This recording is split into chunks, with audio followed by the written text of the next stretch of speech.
Winks here. She's a 5-year-old mare. French Emotion out to $8.50, Circular out to $9, Turbo Miss got in as low as $9, back out a half a point, and Rising Merman's got as low as 11. Locked in, ready to go. This the Sunline, named after one of the great mares. They're away. Circular misses the start on the outside, perhaps intentionally to go over heels, and I'm a Star began in about the middle of the field. First Seal has gone back as well, and Deja Blue finds the lead early ahead of Rising Romance, and Turbo misses third and a bit keen in the yellow colours. Now Yendel kicks forward and I Am a Star, and she's 4 wide on the pace at the 1200 metres, presses on to find the lead. They're followed French Emotion, Lady Selkirk trapped out wide, and they're being trailed. About 8 lengths has covered them down the side now, and Yendel starting to dictate it a bit in front. He leads on I Am a Star by a length to Rising Romance, Deja Blue, and Lady Selkirk's had a really hard run. French Emotion's had a good trail into the race. She's 5th in the yellow sleeves, followed by Circular. Turbo Miss, First Seal, and Yacht Club left behind. Speaking of that, that is what Yendel is doing on the favourite. He's leaving them behind early. I Am a Star opening up. She's gone 4 lengths in front around the turn from Deja Blue, Rising Romance. Now French Emotion's in the clear, but I Am a Star with a long lead, 4 lengths. French Emotion does the chasing work. First Seal is starting to run on well, but all in the wake of an outstanding filly. I Am a Star, my word you are. I Am a Star won at hard held 3.5 French Emotion. Third placing to First Seal, Rising Romance, Circular, Turbo Miss, Deja Blue, Yacht Club, and Lady Selkirk. First filly since 1991 to win the Sunline, and we haven't seen many better 3-year-old fillies go around in this race than I Am a Star. She's already a Group 1 winner. She won the Mire against the older mares, and she thrashes that lot tonight. I Am a Star. Well, she is a little star, isn't she? I remember the first time I laid on her this time last year. She walked in the yard. She was like a little immature little filly, but she has turned into something special. She's a beauty. I don't know if they might even run her in the Doncaster, I'm hearing. I don't know. But although it's just brilliant to the eye and it was sort of Sunlight-like, she was gifted this race. Yeah. She had that sectional that she needed early, and Yendel just quickened at a perfect time and just put the race, got them into a pain barrier chasing her. If they do go to a Doncaster though, Duff, this is the right kind of lead-up that you want to have, a soft early tempo and sprint alone. Yeah, look, she's a proven traveller. She looks much better this preparation. She must be tough because she achieved in the spring. She's back here in the autumn.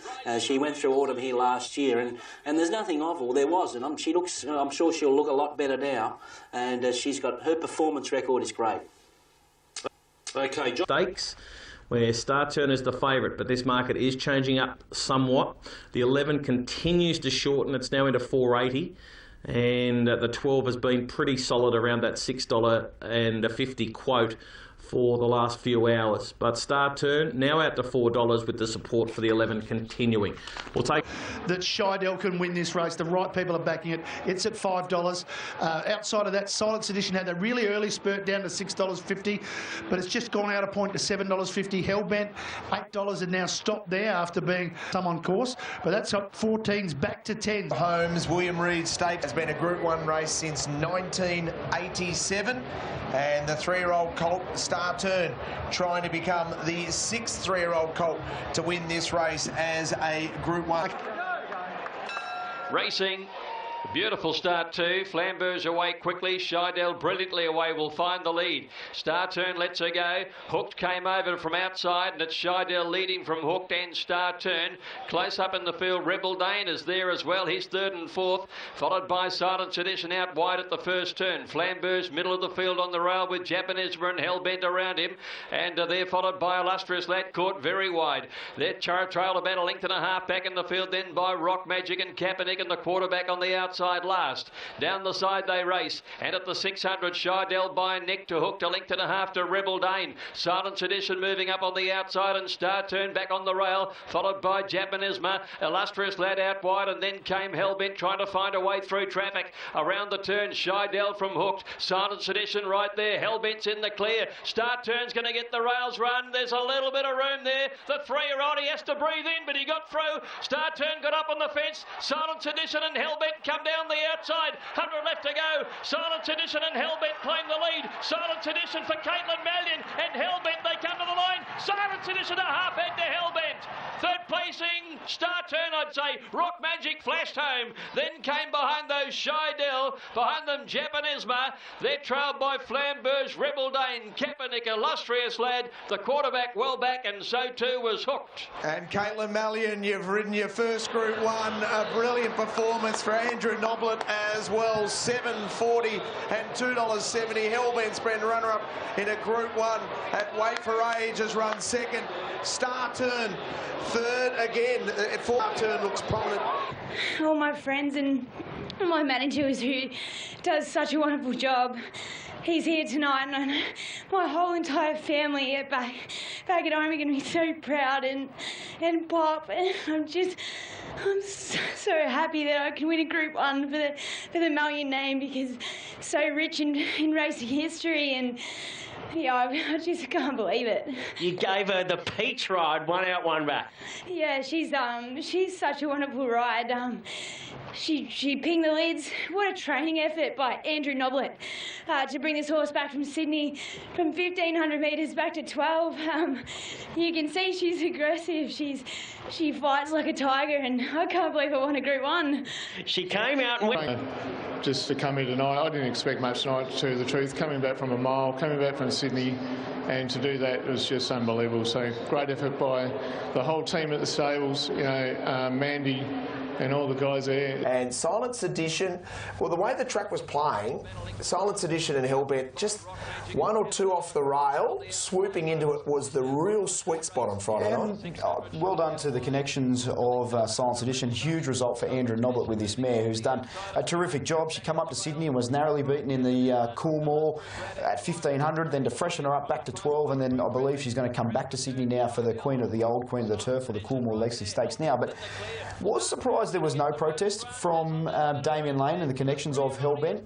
Caitlin Mallion did get a careless riding charge for causing interference to Hellbent at the 900 metre mark. Yes, it was minor, but she still did get a 9-day suspension, and the margin was only a short half head. Yeah. Now, if that interference happened at the 300 metre mark or the 200 metre mark, I'm sure it would have come under more scrutiny. But maybe they were seen to have rallied and then got into their... Should be... You know, a race is a race. The race starts at the 1,100 or 1,200 and goes to the... The biggest story in horse racing in a century and a half has been the glass ceiling being smashed, and you see it every week now. I mean, that was Katie's first Group 1, but we saw Michelle, we see Claire Lindop and Kathy O'Hara.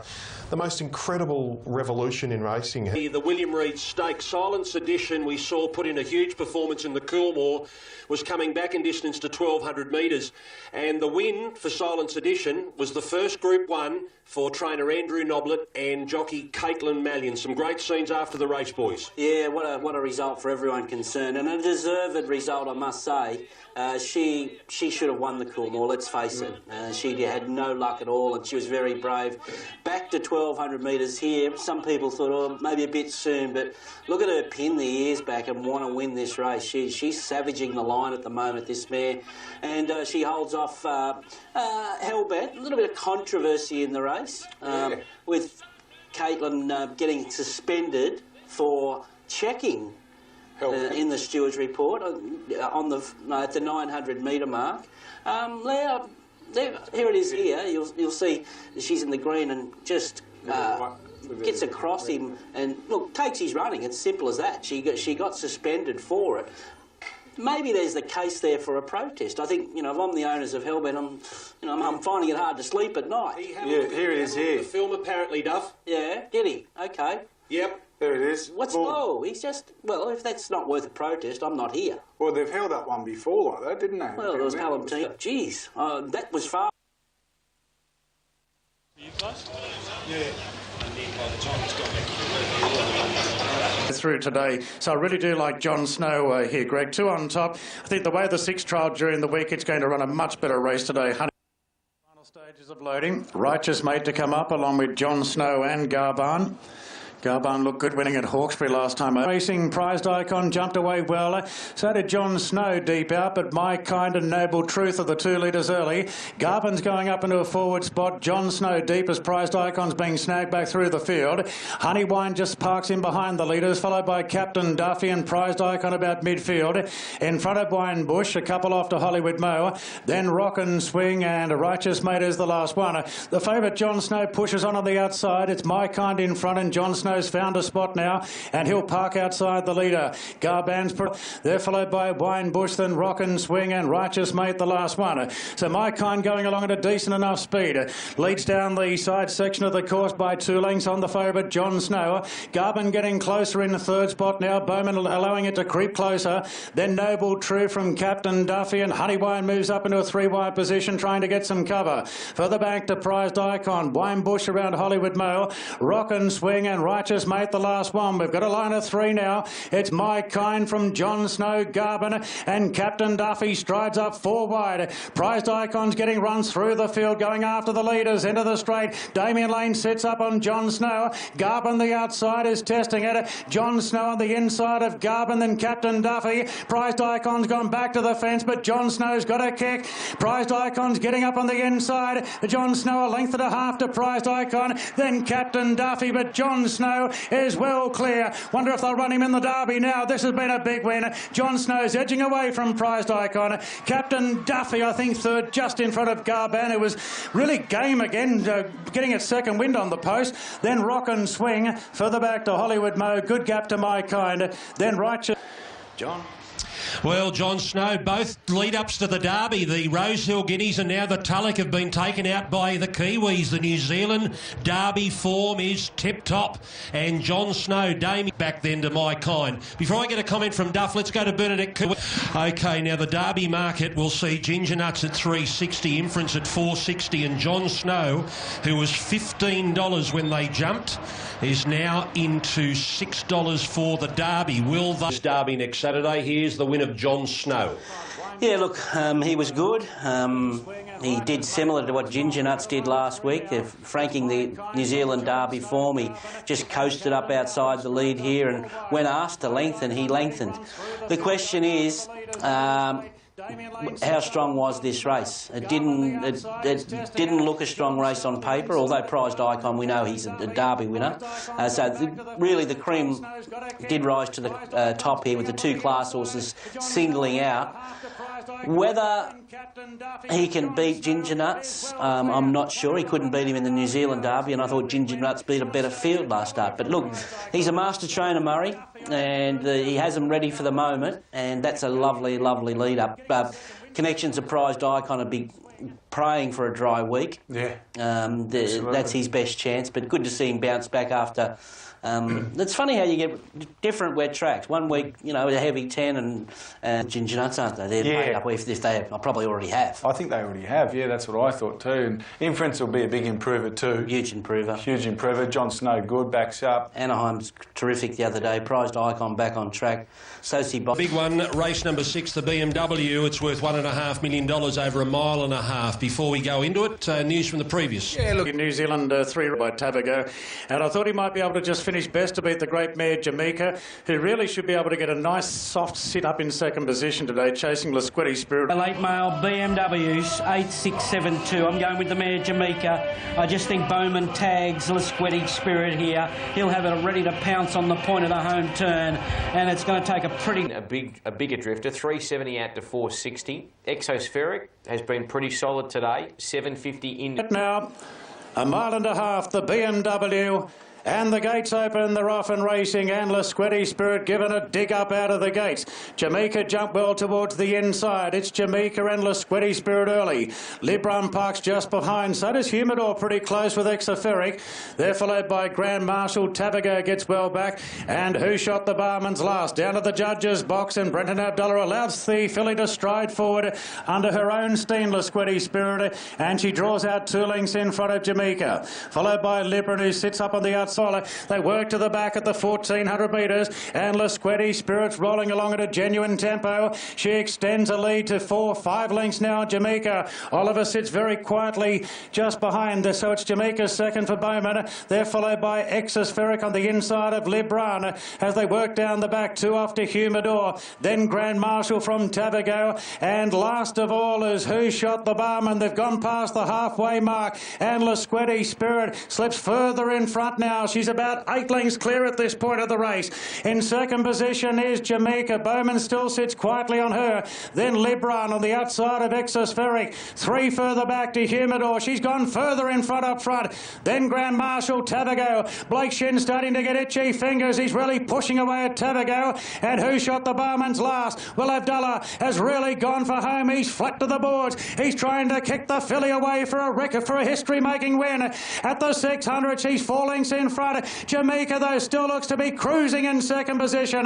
Then Exospheric from Libran. Humidor's next from Who Shot the Barman. Grand Marshal, Tabago. He'll have to be good to win from there. It's all over for Lasquetti Spirit, and Jamaica swept straight past. Jamaica at the 300. Humidor's giving chase. So's Exospheric, Libran, and Who Shot the Barman. Tabago not in the hunt. Jamaica's got a good lead. 200 out from Humidor and Exospheric, but Jamaica's nicely clear. Humidor going into second from Exospheric, but what a win by Jamaica. The mighty mare wins another Group 1. Jamaica bolts in. Second home Humidor, Exospheric third. Who Shot the Barman fourth. Then Lasquetti Spirit from Libran, Grand Marshal.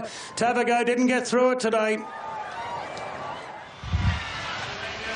Huey Bowman on Jamaica. The Caulfield Cup winner has now won Weight for Age mile and a half, the BMW. And Jamaica had the job. Hugh Bowman had the job of carting the field up to Lasquetti Spirit. It didn't matter one iota. Look at this stable of fillies you've got under your belt at the moment. Yeah, look, she's a beautiful mare, and it's just great. Look, won the Oaks down in Melbourne for Kieran a few years ago, and had a limited but very good association since, and this mare was dominant in winning the Caulfield Cup, and you know you had to see to believe the run in the Australia Cup last start, and she's gone the same form as Preferment last year, and she's certainly lived up to expectation. Always confident in the run, I guess.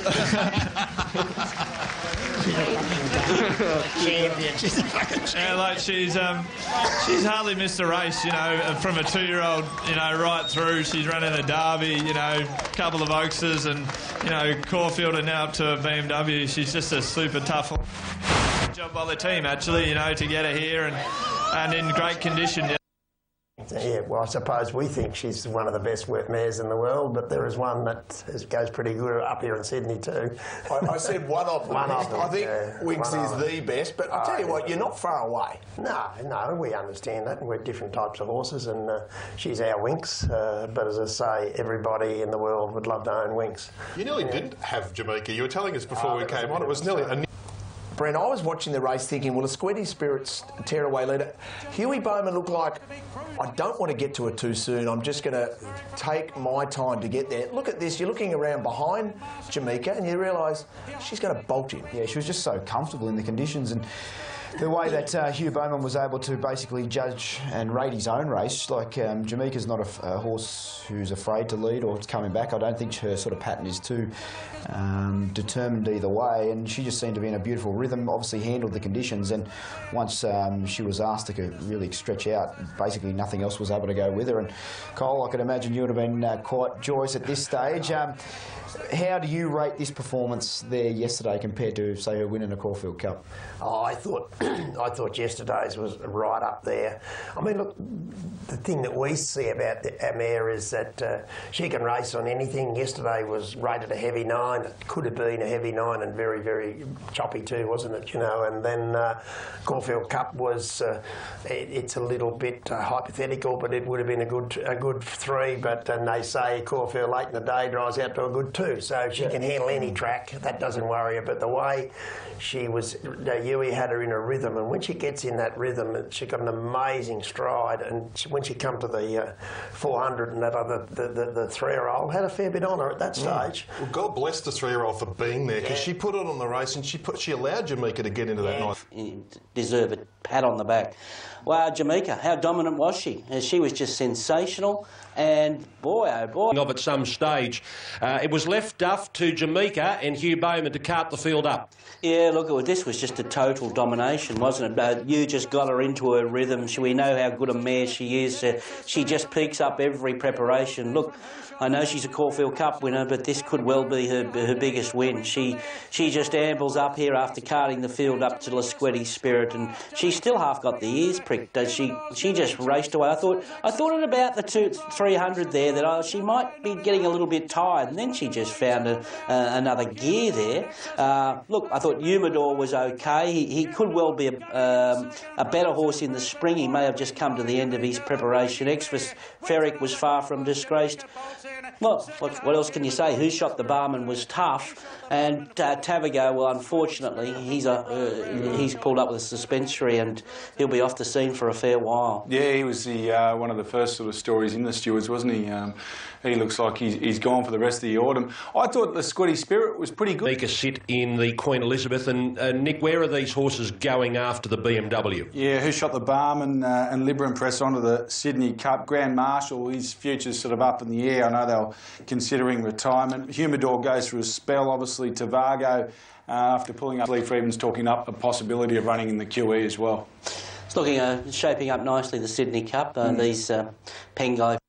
Grade Fox Play at $3.60 fixed, $3 on the tote. Dawnwall $4.80 fixed, $4.90 on the tote. La Bella Diosa $6 fixed, $6.80 on the tote. You're getting overs for Louboutin at the moment. It's double its fixed price on the tote at $12. Be hard to beat those trips. So went back and checked out the pedigree, and you'll find horses like Sadler's Wells and Theatrical. He won a Breeders' Cup Turf, 2,400 metres, and just right a moment. Settles. Good line. They're off and racing. Dawnwall and Louboutin have jumped well, and Dawnwall has a head in front early, but Louboutin's holding that spot. Montoya's Secret and Harlow Gold take up forward spots, followed by Camille out deep from Smart As You Think. Then She's Magical. Getting back on the inside is Nurse Kitchen, followed by McQueen. Concessions is out pretty deep. Fox Play drifts back to second last, and La Bella Diosa's the last one. A mile to run and Louboutin in front, but there's a few challenges. Camille moves up on the outside, and Camille goes to second from Dawnwall, then Harlow Gold. Concessions caught 3 deep going to the back. Then Montoya's Secret on the inside, As Smart As You Think. Kitchen at the 1,000. Fox plays well back. Looks as though Bowman's starting a move on Fox Play. He's starting to creep closer. Back in the field then is Mo Quinn, and La Bella Diosa's trying to get onto the back of Fox Play. Down the side of the course, 800 out. Louboutin in front from Concessions, and then came Camille. Harlow Gold is next, followed by Smart As You Think, Dawnwall. Now wider out Fox Play. She's the deepest runner, but inching closer around She's Magical. Montoya's Secret's got shuffled back a bit. Then Nurse Quitchen from McKean. And last of all is La Bella Diosa. The fillies really bunching, coming to the turn. And Louboutin leads from Concessions. Harlow Gold the outside. Then came Camille. Fox Play's tracking up, about to pull to the outside, and La Bella Diosa still last. It's Louboutin being pressed by Harlow Gold. Harlow Gold hits the lead narrowly from Louboutin. Fox Play's grinding away. Back to the inside, Montoya's Secret, Smart As You Think, got squeezed out. Harlow Gold runs in. Montoya's Secret, the fence. Fox Play and Nurse Kitchen's flying home. Montoya's Secret hits the lead. Nurse Kitchen, the outside, goes to it. They hit it. Montoya's Secret. Oh, it was rather erratic, but Montoya's Secret beat Nurse Kitchen. Harlow Gold and Fox Play for third in the binary. Then came Louboutin from Dawnwall. Further back to Concessions, master finish. Montoya's Secret has just beaten Nurse Kitchen. The Victorians 1-2. Messi in the home straight. There's Montoya's Secret just drifting out in front of Fox Play. Nurse Kitchen late. One more bound, maybe too late. There's the judge. Montoya's has won it. Montoya's Secret. They're good at finish. I think we're very lucky to be here today, really. If it hadn't been for Troy, I'd have had a home in the box. I didn't think that she was quite ready for this race, and as I keep saying to him, little official sweet, he said these races only come around once a lifetime, he said. So what about going towards the Oaks then? Well, Matty, the Victorian form certainly comes to the fore here. First three across the line are the Victorian fillies. It's been a big story, hasn't it, Sir Raph? I mean, the Sydney, we're used to the Sydney horses coming down to Melbourne and dominating our spring, and then on their own patch, they're even harder to beat. But last week we had the Victorians more than held their own. We ran the 1-2-3 in the BMW, and here we got the 1-2-3 in the Vinery as well. And they kind of spanked, and it would have been close with Smart As You Think. Had she not been squeezed out, she was almost going with the winner, wasn't she? So I don't know about that. She was in the mix. She was in the mix. What I'm saying was she was going to be in the frame somewhere as well. So severe interference there, as you can see. Smart As You Think. Hopefully she's pulled up okay for Johnny McCarley, who had an unbelievable Friday night and revealed an amazing type that we'll talk about later on in the future, I think. But there was carnage there, Brent, that had a whole lot of interesting postscript. Yeah, there was two incidents. One that was attributed to Regan Bayliss. That was the incident that caused the interference to Smart As You Think. Now, he walked in there in the colours of Harlow Gold, coming from the outside in. White. It was a continual shift. It wasn't a sudden shift. And basically, the steward said he had a win-at-all-costs attitude, and he disregarded the safety of his riders back to his inside. He received a 15-day suspension for that, which is a little bit different here in New South Wales compared to Victoria. Let's start with the winner. Look, she come with different form lines here. Montoya's Secret, she hadn't gone through the group racing. She'd just been, glided through her classes there, and she arrives here, and I thought, look, she's really emerged. She's won 3 straight now. Obviously there's... she causes a bit of trouble here later on in the race. Firstly, it's Harlow Gold who looms up and lays in on them, and so you think, or as Smart As You Think, gets chopped out in the middle there. Who knows what would have happened there? And then Fox Play gets chopped out late, and this is where Callow gets the careless riding, and Nurse Kitchen charges at them late as well. I would have thought that's a good Oaks lead-up, even though we're working with a heavy track lead-up for an Oaks. But those Melbourne fillies, they really put their hand up there yesterday. Yeah. There's no doubt about it. That Nurse Kitchen, look, she finished off really well, Duff, and you were obviously spooking her as a Oaks prospect about a month ago. But Harlow Gold did a lot of work in the run, didn't she? She did a bit more work. She may have got there too soon. Yeah. I reckon she might have been too. They hold particular interest in the race, given how strong the Kiwi three-year-old form has been, Duff. Nurse Kitchen, she found that wet track yesterday. Harlow Gold, Montoya's Secret, whether they'll... Waiting on Rocket Commander. Patient Stakes. Jason Collett aboard. And the light is on for the Emancipation Stakes. 1,500 metres, Group 2. Ready for a break. And they're off and racing. Anisha, No Speed, nor Euro Angel, and Rocket Commander jump best, looking for the lead. Zambar's pretty handy, and Daisy Doom goes up to join the leader. Extensible's looking to come across from the wide draw and find a spot. Then Pindon Pearl, Euro Angel going forward. Further back to Alaskan Rose, then came Anisha. From Happy Hannah, Diamond Maid, and Dixie Blossoms has been taken right back to last. Rocket Commander leads on, settling out by a half to Daisy Doom. Euro Angel a touch keen, pushing her way into a clear third now. And she's actually probing through on the fence to go and join this leader, Rocket Commander. So Euro Angel takes the lead now from Rocket Commander, and as a result, Daisy Doom's been put 3 wide now.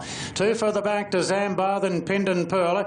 Extensible's off the course 3 wide, then Alaskan Rose from Anisha. Well back is Diamond Maid from Happy Hannah. Dixie Blossoms last about 10 off the lead, which is Euro Angel. Out by a half on Rocket Commander, and Daisy Doom has become a bit of a victim of circumstances, being caught 3 wide. Then came Zambar.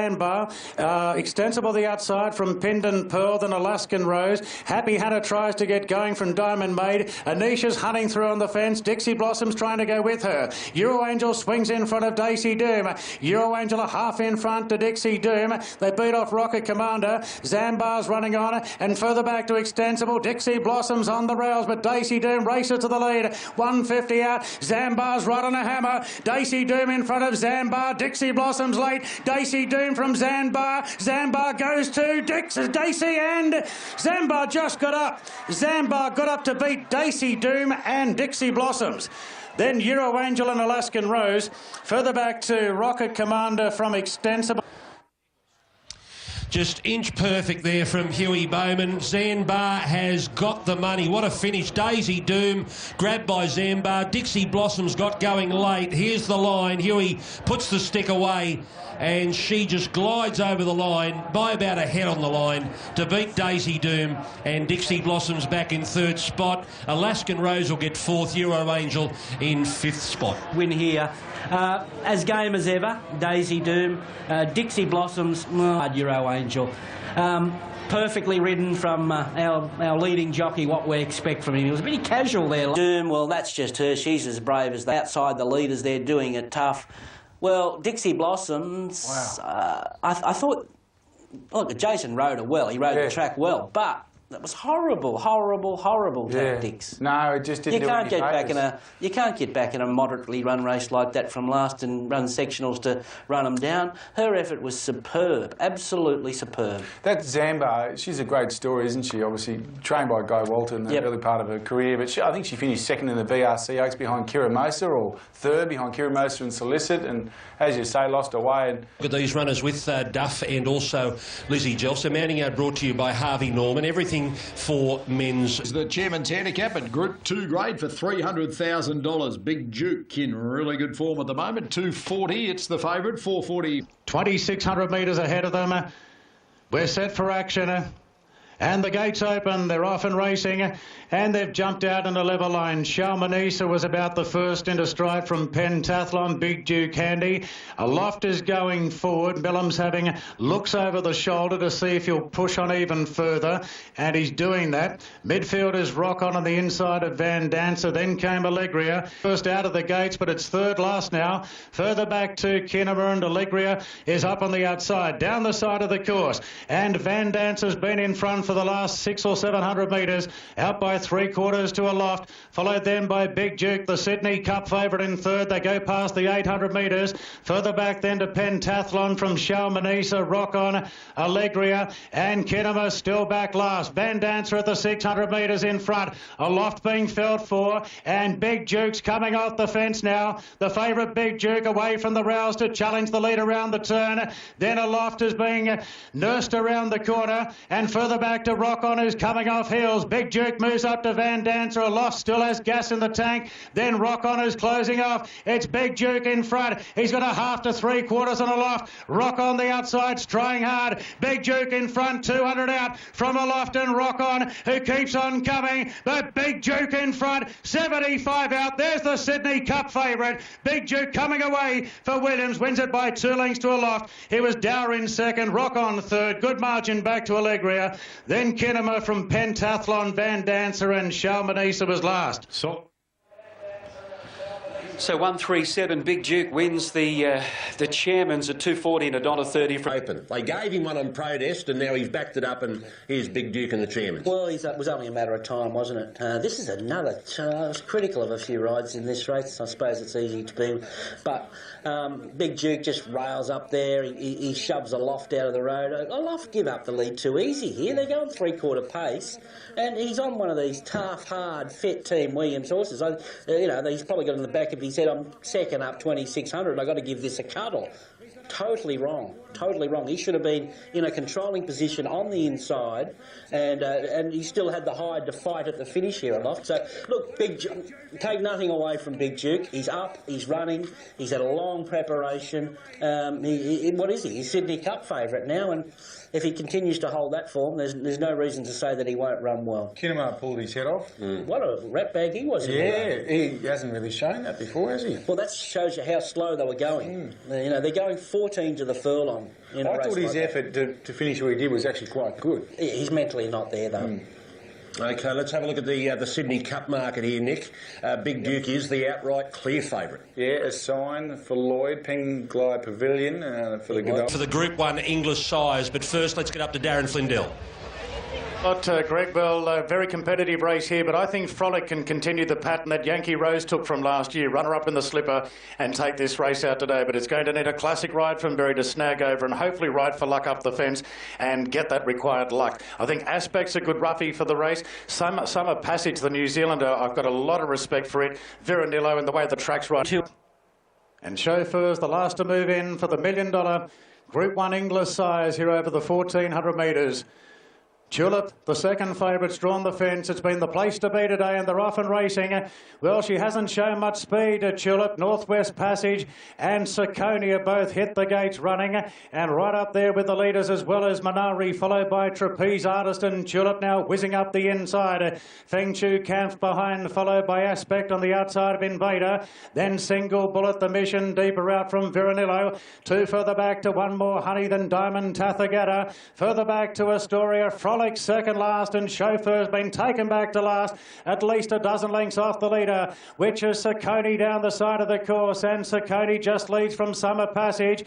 Minari couldn't get a spot in on the outside of Trapeze Artist, Tulip behind them. Further back to Invader, the Missions whipping up around the outside of them. Further back to Aspect as they come up to the home turn. They're followed further back by Single Bullet. Then came Viranillo, Diamond Tathagata. Frolic's going to make the turn very deep from One More Honey. Then Astoria and Chauffeur will drive for luck into the straight. Summer Passage, the New Zealand colt, moves up on the outside of Saccone, and Purton sits quietly on Summer Passage. Tulip looking to push off the fence. Then came Trapeze Artist, Minari and the Mission. He goes for the Doctor now on Summer Passage. It's a length and a half clear to Trapeze Artist. Invader's coming hard on the outside. Invader quickly moves up, takes the lead in the shadows of the post, and Invader goes on to win the English sires. Run down the New Zealander, Summer Passage and Trapeze Artist third, followed by Saccone, then Tulip from the Mission. Frolic too wide there, couldn't make up the ground. Further back to One More Honey from Viranillo, further back to Astoria, Diamond Tathagata, Minari, Chauffeur, Aspect, Single Bullet and Feng Chu. That is the 4th win for Peter and Paul, or 4th win for Peter at least, in this race, the Group 1 size. He won with Helmet and Guelph for Darley, and then with his son Paul. They won it last year with Pride of Dubai, or 2 years ago, and now they win it again with Invader. Number 8 Invader, Hugh Bowman. Group 1. It could have been a blessing in disguise, because with the fillies winning all the majors so far this season, that makes this horse the best colt of his era as a 2-year-old. So that's very exciting for the connections, and to be a part of his ride, having missed the Golden Slipper through a foot abscess. And I was really pleased with the feel he gave me. And look, we drew a nice gate today, which enabled me to follow Tulip, which I thought was one of the main dangers. And look, when I needed this horse, when I needed him to move, he was able to give me the extension that I needed, and I thought he won with authority in the end. Beautiful Group 1. Another Summer Passage and Trapeze Artist third, followed by Saccone, then Tulip from the Mission. How remarkable also. Look at the breeding of the first 3 across the line, all by this wonder stallion in Schnitzel. Isn't it amazing? Like, most punters aren't breeding buffs, but that's irresistible when you look at it. You start backing Schnitzels, don't you? I think he had half the field there yesterday, which is again testament to how good he's going. He had quite a few in the slipper as well, so an amazing stallion. You know what you were saying earlier about what do you want when you go to a yearling sale? It depends on who you are and what your budget is or how big your dreams are, you know. But the type of clients at racehorses with the Snowdens and the Hawkses, they tend to be the go-to colt size. I reckon they're the ones that are getting the $1 million to $2 million yearlings every year. And as we were saying off there earlier, the dream of the kind of move on him, so he actually ran really well himself. Big performance there from Frolic, who was heavily backed into favouritism. She drew wide, had to go back to near last, circling the field 4 and 5 wide, and then sort of hitting the line out wide. I think she's definitely a performance that was worth considering, even though she didn't figure in the finish these. Don't want to bang on about track by. Had to miss the Golden Slipper, Duff. I heard Peter on radio this morning saying he was 5 out of 5 lame before the slipper. Wow. And he's bounced back. He had an abscess, it burst, and he's back.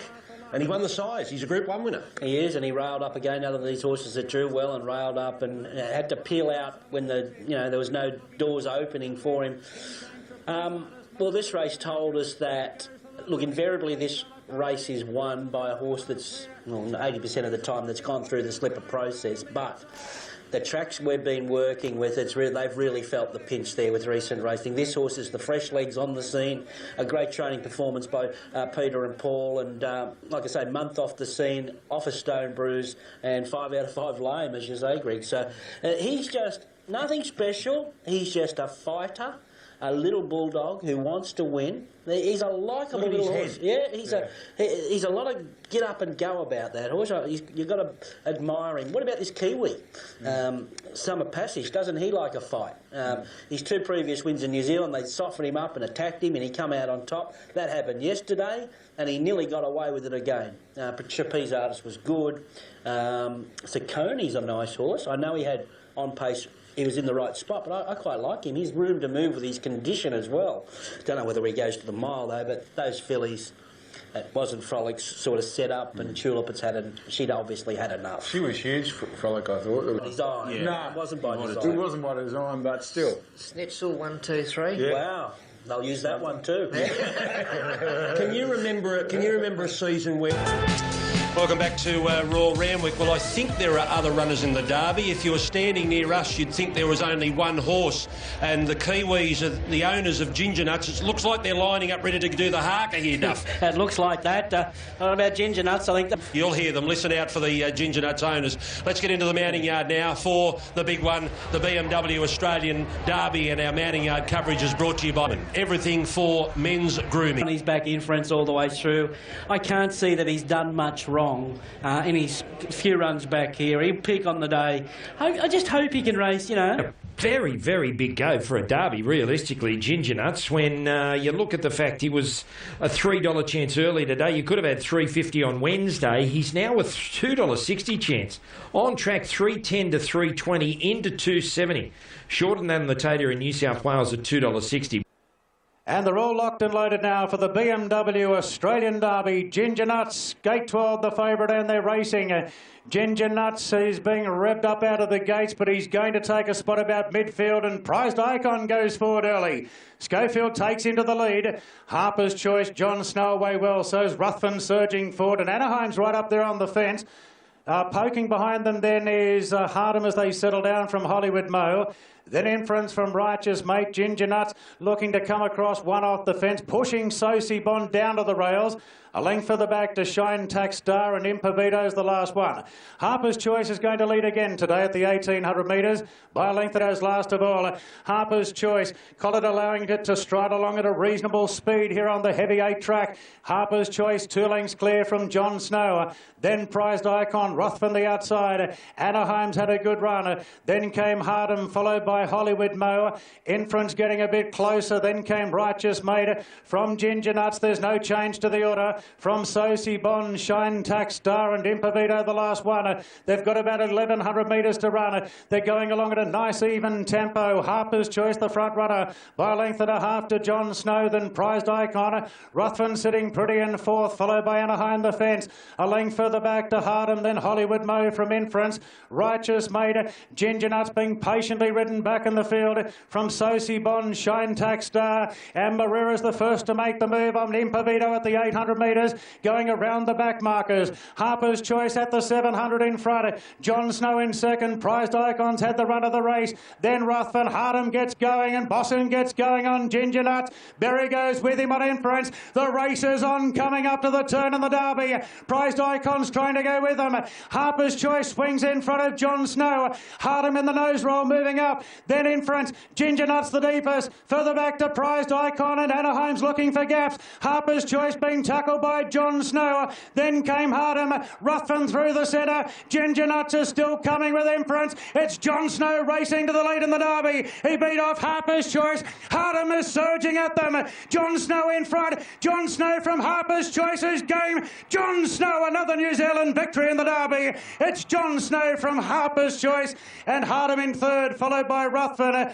Then Ginger Nuts. Further back to Inference, Hollywood Mo. Impavito from Anaheim, Sosi Bond. Prized Icon, Shine Tax Star, and Righteous Mate was last in. This master trainer, Murray Baker, training in partnership with Andrew Forsman.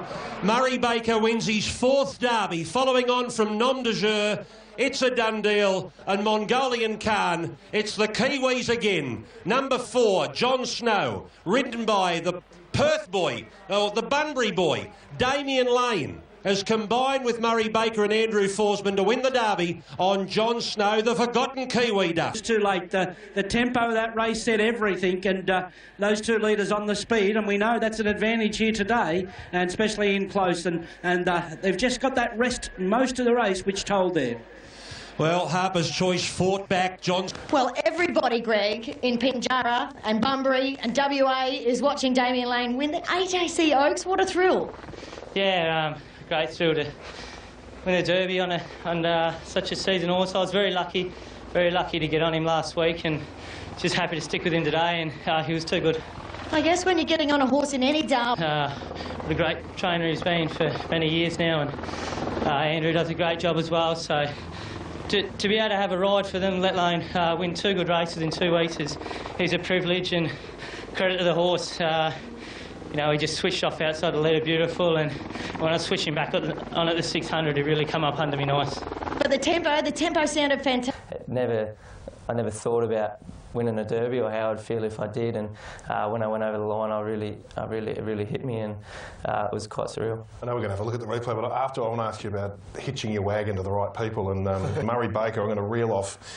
I reckon Murray Baker is one of the world's greatest trainers of stayers, but he's buried down there underneath the planet in New Zealand and Australia. So globally, what I'm saying is, I don't think Murray would be globally trackside audience. I don't think Murray would be globally recognised, you know, up there with the O'Briens and Aidan O'Briens and so on. But you look at his record, I think he deserves to be regarded as one of the world's great trainers of stayers in the last 20 or 30 years. And I've got a list of all the things he's done, and he's such a point about Murray Baker. Now he's with Andrew Forsman, but this is his 4th ATC Derby in the last 10 years. I mean, that is a remarkable record.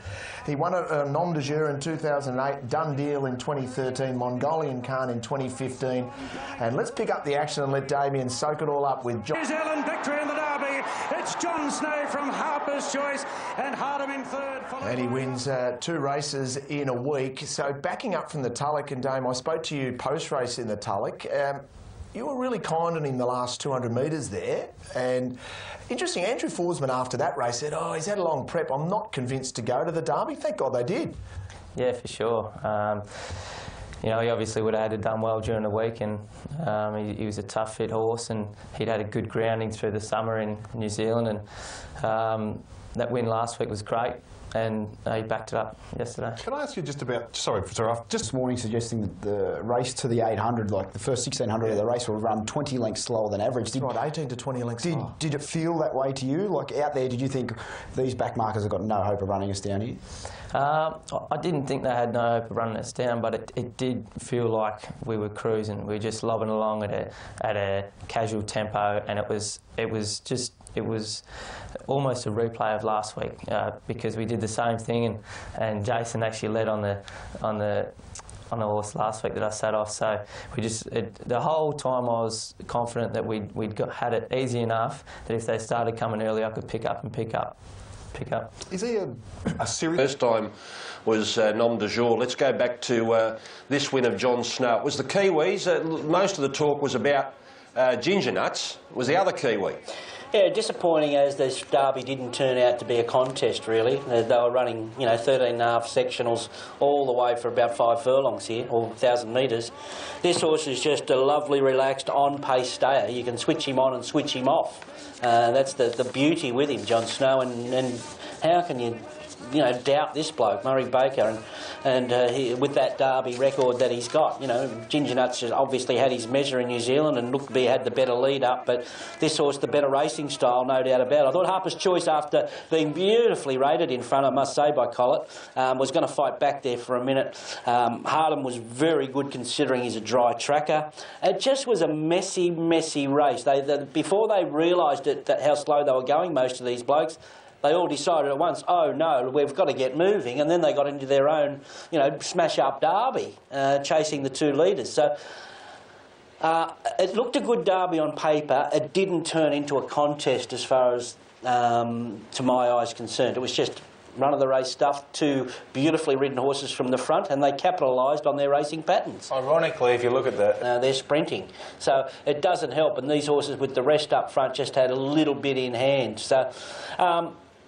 it was Ginger Nuts probably has that, when he missed the start and got back there, it's not his style, but take nothing away from the winner. He's come here, he's been through a grand final in New Zealand already, he's won a lead up the week before. You know, a lot of these horses can't cope with that, but he's just so tough, no doubt about it. I think the Kiwis have got us on toast, as far as it goes for Oaks and Derby in the autumn. A very strategic move. When the Derby used to be run on Boxing Day, they've moved it. They have a run over 1.5 miles before they come here, have a little freshen up, bang, they're hard. Yeah. Well, they've won the last three. Well, they've won the last three now, and it's worth noting as well. The last two derbies, Australian derbies, have produced Caulfield Cup winners. Is the writing on the wall for this filly, this pretty good filly, which whose name escapes me. First day you at home. Yeah, we expected more, but maybe he didn't stay. Glenn Schofield, prized icon. Yeah, he was in the right part. You know, slowly ran on the inside of the winner, but I think just the ground just took it out of him today. Tommy Berry, inference? To be honest, I think that last run gutted him. He put everything into that last run, and today he barely travelled, which isn't like him. And when we got pushed out and decided to go, he felt good till I let him right off the bridle, and he was one pace. Jason DeBossum, Ginger Nuts. It's hard to make up ground today, and he got back and got a few bumps across the top, which put him on the wrong leg and took the stuffing out of him a little bit, but he fought him okay. Look. Big one of the day, $3 million up for grabs here in a capacity field of 20 runners in the Star Doncaster. We've just seen Chautauqua. I'm a big rap for the European import Spectroscope. I expected to run a huge race. Antonio Giuseppe on the short list as well, and the Victorian 50, so they backed a few, as they always do in Doncasters. Two most popular on track are Lure Romain, 5 into 480, and Happy Clapper, 6 out to 7, back into $6. And the horse you mentioned at odds for his coverage from Bairnsdale here on Sky One. 10-2-16. I'm with Happy Clapper here. I think he's presented beautifully here. I think 10, Redkirk Warriors, the X Factor, the unknown horse. John O'Shea with 3 in the race. The Star Doncaster, the light is on, and they're off and racing. Antonio Giuseppe missed the start, and Ecuador is sooled up out of the gates looking for the lead. Tester Shadow, Lure Romain handy. McCreary's right with the leaders. So Sons of John and I Am a Star, so it's very competitive, and It's Somewhat is pushing forward now, and It's Somewhat's going to take the lead from Tester Shadow. Then I Am a Star from Sons of John, and Ecuador couldn't cross them, caught deep. Happy Clappers driving through on the rails in the early part. They're followed by Lure Romain is right with it, together with Aridon. It looks as though Haydock's cast very deep going to the bend. Further back then to Palantino as they find their positions.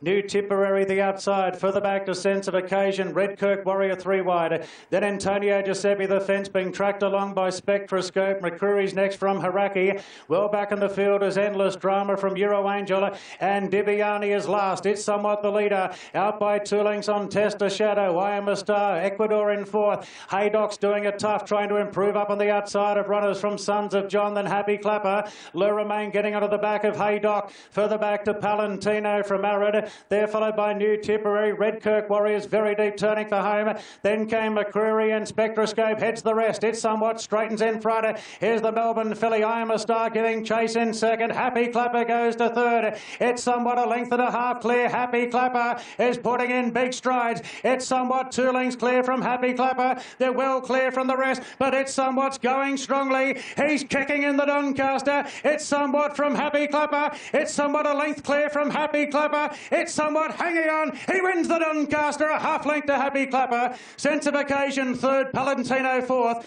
followed by Haraki. Further back to New Tipperary, then came McCreary. Further back to Haydock, Spectroscope, Redkirk Warrior, Sons of John, Euro Angel. I Am a Star got a chance, then Dibiani, Antonio Giuseppe, Ecuador. Lure Romain's finished well back from Tester Shadow, and Arab was about the last one to finish. Somewhat for Godolphin has taken out the Doncaster, worth $3 million. The second for Zach Purton, the third for John O'Shea. But he's first in the Godolphin blue. It's Somewhat kept fighting. Happy Clapper, he loomed. But Boys in blue, but a Doncaster. It's your second. Yeah, it is. They're always nice races to win, and enough the boys prepared the horse for it really well for me, and he's done the rest. It was a good tough effort. Zach, this is why you are a superstar international jockey. You didn't lead last time, but you've elected to do that today, and you've wrapped it in perfectly in front. Yeah, well, it's been hard to make up ground today, and I went back and looked at his race where he won here over 2,000 metres, and I really like the way he used his action. And John said earlier in the day, he said, "Do you want to be positive?" I said, "Yes." He said, "Good, he's fit. Use his action." The plan wasn't necessarily to lead, but, you know, I got there comfortably, not just letting Bow along, so it worked out well. But it's more... We're watching the jockeys room and we're having a very ordinary day, to be fair, and when he shot clear, we're sort of, you know, but should we cheer yet? I'd forgot who was riding, and I said, call him, you know, but anyway, there you go. Still a bit of a blur. Yeah, there you go. Well, tell us about yours. Oh, mate, we'll probably just stick on what we're going to do. He was going to go to Queensland for the Hollandale and the Doomben Cup, and he's going there on fresh legs. You know, he's only second up today, and you know, hopefully he can pick up the action. It somewhat is leading for the Godolphin operation. Here's the Melbourne filly, I'm a Star getting lucky. John O'Shea's third career Doncaster, his fourth Group 1 for the season. For Zach Purton, the winning rider, his second Doncaster, 18th career Group 1. No surprise on one of Australia's elite race days that the 4 Group 1s are won by 4 of the best jockeys in the world: Zach Purton, Huey Bowman, Tommy, Damien Lane.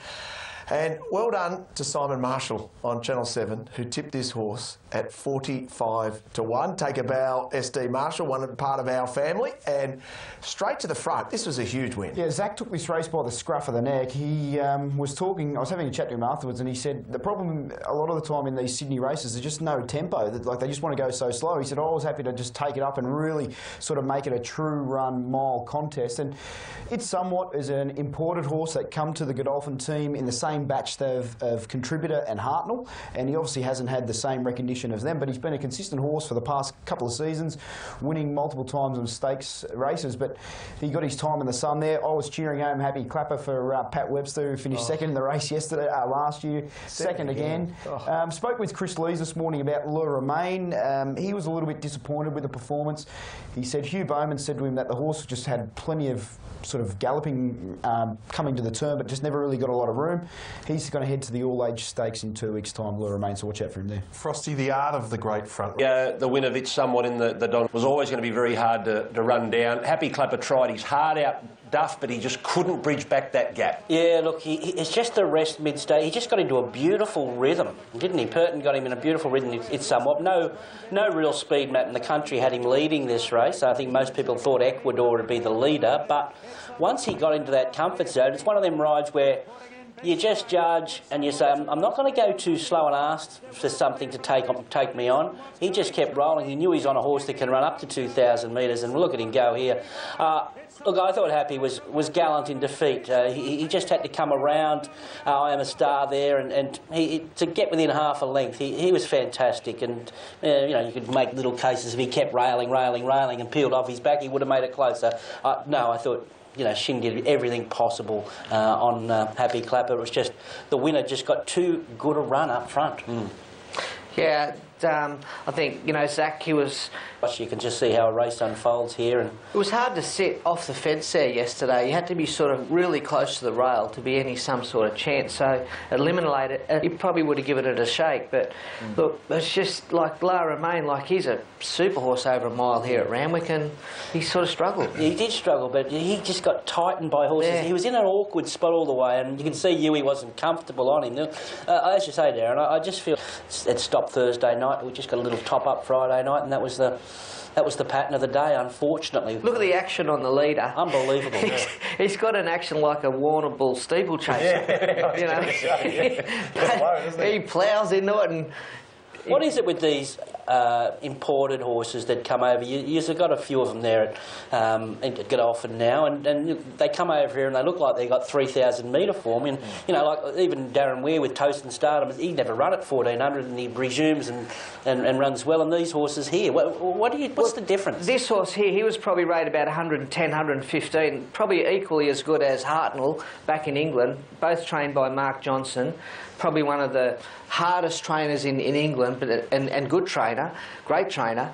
But when you ride there, I've ridden there on the gallops.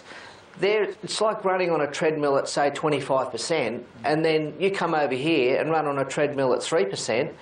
It's going to feel like heaven. Yeah. And so, you know, a Randwick Rise. Endless drama. No, very disappointing. Went back from the draw. Thought I was going to try him in on the corner, but he just... Damien Oliver, Dibiani. Yeah, it's a bit too wet for him. James Doyle, Halraki. Yeah, chuffed to bits with him. He ran a cracker. We just got back, rode for a bit of luck. The gap's all open, but the race had already sort of developed. But no, really pleased with him. He's a real likeable type, and yeah, chuffed to bits. Corey Brown, sense of occasion. He ran super, mate. Obviously went back from a sticky sort of gate, but he hit the line solid. It was good. Hugh Bowman, Le Romain. Look, I just got held up when the race was moving away from me. He's not a sit and sprint horse, and that's what I needed him to do. Kieran McAvoy, McCreary. Ran well. We just had to offset the draw. We went back, and it was hard to make up that much ground, but he's run a good race. Tim Clark, Haydock.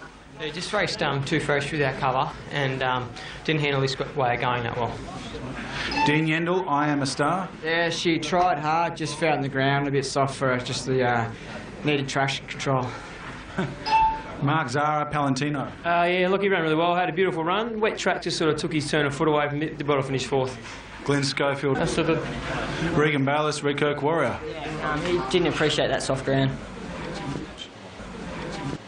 OK, that is the Doncaster for this year. We're Here for another Group 1. This is our feature sprint, the TJ Smith Stakes. Can Chautauqua make it 3 in a row? Well, considering the pattern of the day we've seen so far, but it's all about Russian Revolution, $7 all week, and he's 3 into 270 now. I think most people have him on top of the speed, although full swoops go. I thought best of the visitors would be Voodoo Lad with his real liking for rain-affected going, which he gets here today. English has got the golden draw of barrier number 1, and Chautauqua for third, but I think Russian Revolution... Trained by Team Hawks. He needs a lot to go right, considering the pattern of the day, but he's an outstanding horse. He's won this race twice. He's only had 2 weeks to freshen from the 1500, but considering the conditions, look, there's no issue there. I think he'll get the biggest cheer of the day if he looms up, that's for sure.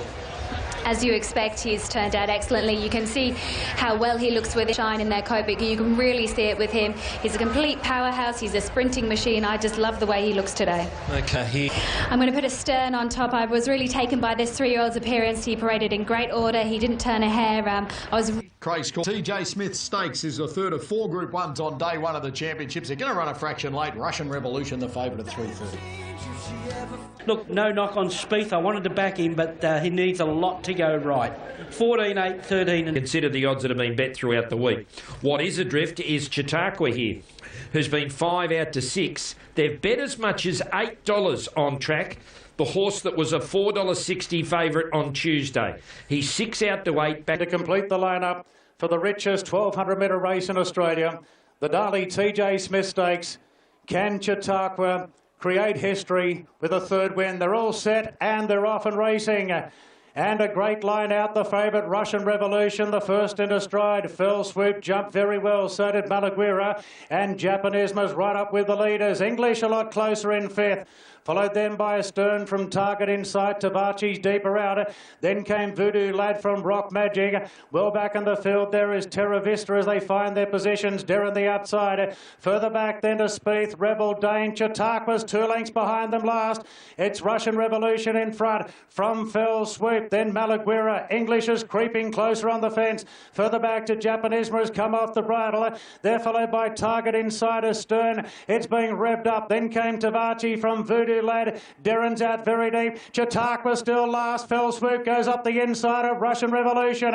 Stride for stride. Fell Swoop. Russian Revolution. English comes off heels and the mare is starting to let down. English goes after Fell Swoop. Russian Revolution's run his race. Further back to Voodoo Lad. It's English and Fell Swoop fighting it out. Chautauqua very late. It's English a half length in front. Can he do it? Chautauqua, he's flying.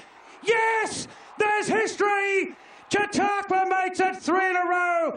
That is unbelievable. He got up to beat English and Fell Swoop. Then Tavachi down. English goes after Fell Swoop. Russian Revolution's run his race. Further back to Voodoo Lad. It's English and Fell Swoop fighting it out. Chautauqua very late. It's English a half length in front. Can he do it? Chautauqua, he's flying. Yes, there's history. Chautauqua makes it 3 in a row. That is unbelievable. He got up to beat English and Fell Swoop. Then Tavachi, Voodoo Lad, Russian Revolution, Malaguira. Darren Rebel Dane astern, Japanese Maspieth, Rock Magic Target in sight, Terra Vista. Told me that's not one of the greatest moments here at Randwick. Oh, it could be. It could be. This mighty grey horse. Ride him off at your peril. He has done the impossible today. He's won 2 TJ Smiths. Last year was incredible. But today, the way the track's been playing, he was 100 to 1 on the home turn. He defies logic. He loves Randwick. This is his race. But you can't rename the TJ Smith anything else but the great man. If you were going to rename a race, it'd have to be for this horse. Wow. What a win, Duff. Bias? What bias? Champions overcome bias, and he's a champion. He was going to run last on the turn. What a performance. Obviously, they went out a lot harder there than we anticipated. That means nothing because the leader's stuck on for third there. That is history-making. I can only imagine how you're feeling winning this greatest sprint here at the Championships for a third time running on this horse. Woo! That was just... He's incredible, isn't he? Like... They're cheering back at you. Oh, I've said to the doubters the whole way along, don't worry about it. The Hawks team train him. Like, they're freaks at what they do. We decided to plan early on to head towards the Doncaster. He didn't run it. He got beat by the best horse in the world, but that's why he's the best sprinter in the world. He is, and you had a plan going to the barriers. I went round with you. You were sticking to your plan even against the bias here today. Yeah, well, I come up underneath them like I said I was to you. I said I couldn't come right around him and win. Jesus. Once he got through, it was so good. Like, I just got to thank the... everyone was telling us before the race you couldn't win the track bias. Wonder what they're going to say now. He defies logic. He does, but there's a pretty special bloke sitting home on the couch, and that was more about him than what you'll actually ever know. What about this crowd? They love him. They're going to give him a royal reception here. No, it was big, and I'll tell you what I was saying before. He said to Michael, stay near the fence, cut up the inside, don't go the outside. And that was the difference between winning and losing. Goes all right, that bloke on the couch. Tell us about the role he's played this week then. Come over here. What a rock star. You know, seriously, he defies things, this horse. You know, we took him overseas. He blew him away. He's the best sprinter in the world. He's still rated the best sprinter in the world, but to our team, like, we knew from that... Chautauqua Day yesterday, I thought. That's why you're wearing the grey suit. That's why I'm wearing the Chautauqua suit, and I've only got one of these, as you know. I reckon it was Chautauqua. You know, when you walk out of the track with that smile and the shake of the head, it's the Chautauqua smile. You're remembering what happened in that race, and our guest... At Randwick yesterday, the only horse everyone wanted to talk about was Chautauqua, and that was the real sort of feeling that I was getting leaving the course, and then even sort of reading the papers this morning and looking at a lot of the social media. Every main talking point is based around Chautauqua, and we'll touch on it shortly, but there was some It was one of the great sporting off-the-canvas jobs, wasn't it? I mean, it wasn't just that he hadn't won in his previous 5 starts. He was on a track that I think most of us thought, well, this is going to be really hard today, because the rails was advantageous, I thought, for most of the day, and it was just getting harder and harder throughout the day to imagine him winning, and then for him to do it was an Ali moment, wasn't it, off the canvas? So Goes after Fell Swift. Russian Revolution's run his race. Further back to Voodoo Lad. It's English and Fell Swift fighting it out. Chautauqua very late. It's English a half length in front. Can he do it? Chautauqua, he's flying. Yes, there's history. Chautauqua makes it 3 in a row. That is unbelievable. That was remarkable. Take a bow, everyone involved with that horse. The pure emotion from Michael and Wayne Hawkes after the race, and John sitting at home, I could imagine he was beside himself.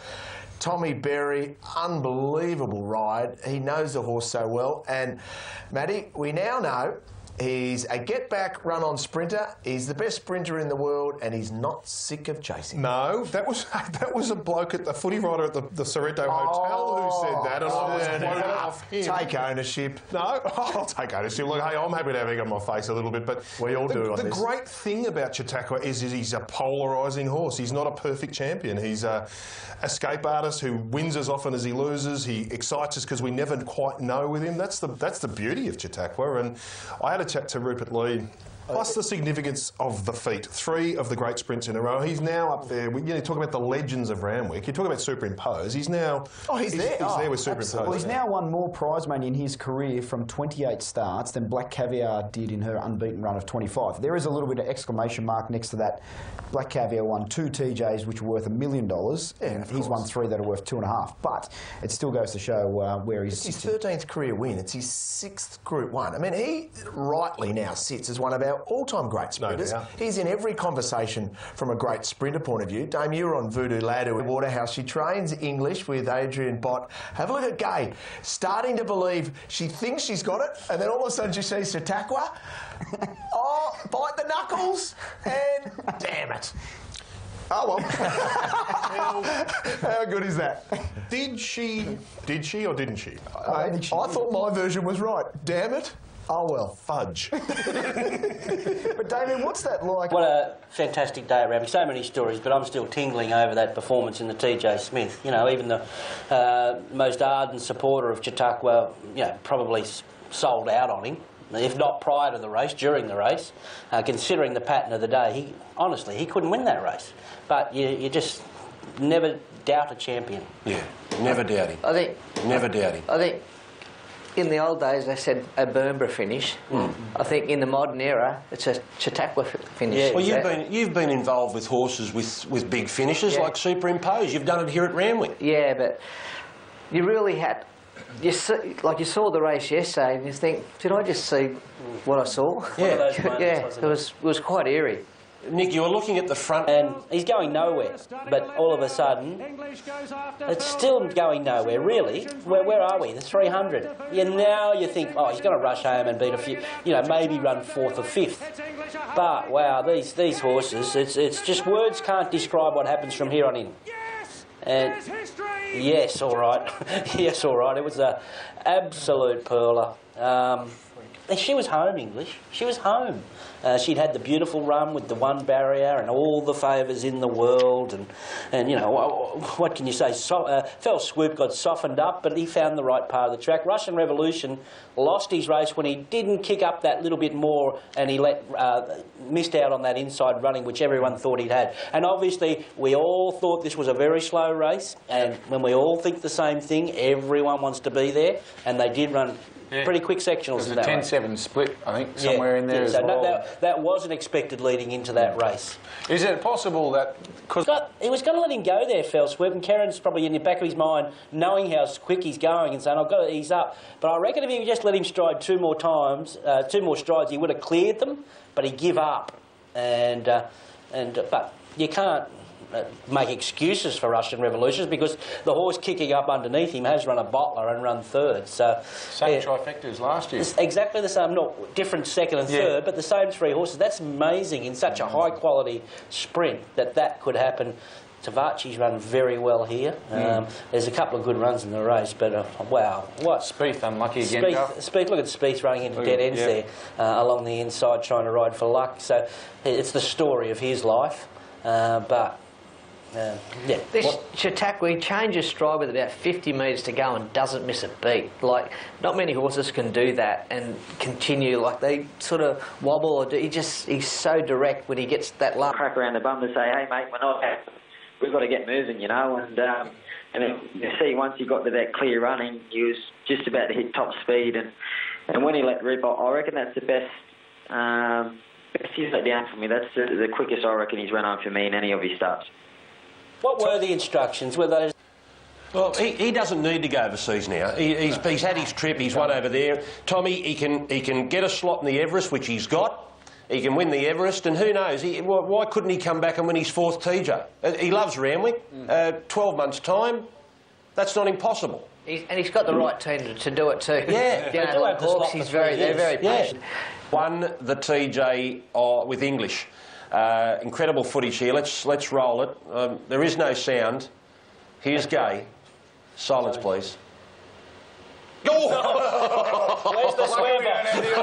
Where's the swear? Oh, lucky we got lit, Reid. I tell you what, she's got a very good recovery, Ray, because I saw her a couple of hours later. She had the shoes off, boots scooting out there with Ronan. Dancing with Ronan. And Nick interviewed Gay just before the Doncaster, straight after the TD. She's a freak. What We're about Chautauqua and Let's go to the call. Here's Darren Flindell. We've got a camera in the box, so let's bring up the race and Darren's. Russian Revolution, stride for stride, fell swoop, Russian Revolution. English comes off heels, and the mare is starting to let down. English goes after fell swoop. Russian Revolution's run his race. Further back to Voodoo Lad. It's English and fell swoop fighting it out. Chautauqua very late. It's English a half length in front. Can he do it? Chautauqua, he's flying. Yes, there's history. Chautauqua makes it 3 in a row. That is unbelievable. He got up to beat English and fell swoop. Then Tavachi, Voodoo Lad, Russian... That's the view he had. Darren just loves that horse. There's 2 horses that Darren lives for, Chautauqua and Dibiani. They're his 2 favourite horses. He's been tipping that Dibiani for... Now, the Everest. Gee, who said it wasn't going to work? Who said it was going to be dead in the water before it got off the ground? They won't sell the slots. It's a rich man's game. Chautauqua $4.60 in front of She Will Reign. Well, Chautauqua's got a slot. She Will Reign's got a slot. Winks won't be there, you wouldn't think. No, I think it's Stern. They won't worry about that. Come out and said. Stern might go to stud, I think. 1, 2, 3. Full of running at the moment, 2 in front of Lord of the Sky. Lankan Rupee being popped the question in third. Further back to Terra Vista making good headway. Raid Affairs under siege now from Lord of the Sky. Lord of the Sky races to the lead. Terra Vista's giving chase. Chautauqua's coming with a big run on the outside. It's Lord of the Sky a length clear. Chautauqua is eating up the ground. Lord of the Sky a half in front. Chautauqua starting to level up. Here we go. Boom! Chautauqua lunged at Lord of the Sky. Chautauqua still back last into the straight. Our boy Malachi 2 lengths clear from Dothraki, Fell Swoop and Shiraz. English is coming down the outside. Exosphere's not in the hunt. And Chautauqua's coming with a big run on the outside. Our boy Malachi being tackled by Fell Swoop. Here he comes. Chautauqua. Boom! Right over the top. Chautauqua takes out the TJ. Back-to-back wins. Beats Fell Swoop and English. Stride for stride, Fell Swoop, Russian Revolution. English comes off heels and the mare is starting to let down. English goes after Fell Swoop. Russian Revolution's run his race. Further back to Voodoo Lad. It's English and Fell Swoop fighting it out. Chautauqua very late. It's English a half length in front. Can he do it? Chautauqua, he's flying. Yes! There's history! It's sort of a poor section of the track the other day at Rose Hill. He actually wasn't told to finish as close as he did to Russian Revolution. Very good sprint race coming up. This is the Arrowfield Duff for the 3-year-olds at Group 2 level. Yeah, it'll be interesting how aggressive Global Glamour has to be here, because Saraceno's a fit half. For a start. Starter about to press the button now. Does so, they're off and racing. Star of Monsoon missed it, so did Tribal Wisdom. And Glenall and Global Glamour won the break with Into Orbit speeding up to join them. Tactical Advantage and Crafty Copper pretty handy towards the inside. They're followed then by Impending looking to find a position, followed by Star of Monsoon. They're followed then by Tribal Wisdom. Derham's well back together with Sprite. And Defcon's been taken back to the rear of the field. Saraceno's running about 5th. Coming up towards the home turn. And Into Orbit leads from Global Glamour. Crafty Cop in third. Glenall the outside, then Tactical Advantage. Further back to Saraceno on the outside of Impending. Star of Monsoon, then the Grey Tribal Wisdom. Further back to Darren Sprite. Defcon's last. They bunch coming around the turn. Into Orbit is just the leader from Global Glamour. Crafty Cop's got room on the fence. Tactical Advantage is looking for a split. Further back to Glenall, Saraceno and Tribal Wisdom. Global Glamour is the leader. Got about a half in front of Into Orbit. Here's Darren lengthening. So's Defcon the outside. Global Glamour in front of Darren. Then came Defcon. Darren's going after Global Glamour. And Darren races to the lead narrowly. Global Glamour keeps on fighting, but Darren's got it done. And Darren draws clear to take out the Arrowfield. Went on to beat Global Glamour. Impending rattle home in a photo for third. Sprite not far away with Glenall. Then Defcon and Saraceno into Orbit. Tactical Advantage. Further back to Tribal Wisdom, Star of Monsoon and Crafty Cop. Well, he won the Derby Munro at Rose Hill, and then last weekend was beaten 6 lengths by Chautauqua in the TJ Smith, and comes back to 3-year-old company today and puts another win on the board. Number 4, Derrin for Hayes and Davenig, and Mark Zara. A 3-year-old sprinter, Group 2 over 1,200 metres. Let's go and pick them up here. Good field of 3-year-olds engaged, Duff. Yeah, no doubt about it. And he's a little bulldog, this fella, Derrin. He just sits back in the field. Those colours again, who had a good day, Pinecliff colours with that Shoals and now Derrin here. He bounced out of a Group 1 last time, the TJ Smith, and obviously he'd come through it okay. A horse that loves the game. This track was a lot wetter than I expected yesterday. It didn't really dry out as far as when you're sort of analysing the meeting. But look, he gets over Global Glamour Late, who didn't really get to control that race, and I keep pressing on it. Probably wasn't the day for horses, leading or sitting outside the lead. And I thought she was pretty gallant in defeat. In retrospect, that horse should have finished much closer to that third horse, Impending. He just got hurled up there and missed the boat a little bit here. And look, he ended up taking a very narrow, in the Godolphin colours, a very narrow run late here, but he never got a chance to really get into his work where Derrin had the fly, had momentum, where he's still shuffling around Impending. He should have been able to probably fight that finish out. Defcon travelled into it quite well. Knocked up, didn't he? Yeah, he might be one to and follow. Sprite is just dry track. She's a big improver on a dry track, but what's left for her? Maybe early Brisbane or Scone. I don't know if I'd love to what's for her. Round 2 for Waking Moment, horse number 8. To Drifter on track, the favourite, Bonneville. It's 350 out of 420. Fellow keep. My pick hasn't been the greatest of form in La Bella Diosa, but I just can't get over how well she looks within herself. Off a real improved run last time, ready to go, and I thought she looked amazing. I think Bonneville's the danger. Huge respect for Harlow Gold, and Lasquetti's Spirit is going to get a big cheer at some stage of this race. It's open, they're off and racing. Will Leisure was squeezed out at the start. Other than that, it's a very level line out. Louboutins jumped well, so did Perfect Rhyme, and rushing across is Nurse Kitchen. Harlow Gold is handy. Towards the inside, Cambage and High Impulse will take positions just off the speed. Devise is easing across, looking for a spot in. Lasquetti's Spirit's been beaten for speed today, but she holds a spot, keeping Devise 3 deep. Then La Bella Diosa back on the fence, and Waking Moment is the last one. Louboutin leads up to the 1,800 metres from Nurse Kitchen, very prominently positioned. Perfect Rhyme leaders back third, then Devise going forward. Now J Ford's off, and Lasquetti's Spirit didn't jump great, but Lasquetti's Spirit is quickly rushing around the outside of the field to increase the tempo at the mile mark. Back in 6th position then is Cambage on the inside of Harlow Gold. 2 further back to High Impulse, a half further back to La Bella Diosa. 2 after Bonneville from Lama Hilton. Waking Moment and Will Leisure keeping his powder dry, followed up by Lama Hilton. Then Waking Moment and Will Leisure is the last one. Ford is really giving Lasquetti's Spirit a head down the side at the 900 metres. Ford is trying to repeat Abdullah's tactics in the Victoria Oaks. She's 4 lengths clear from Louboutin and Perfect Rhyme at the 800. 2 further back to Nurse Kitchen.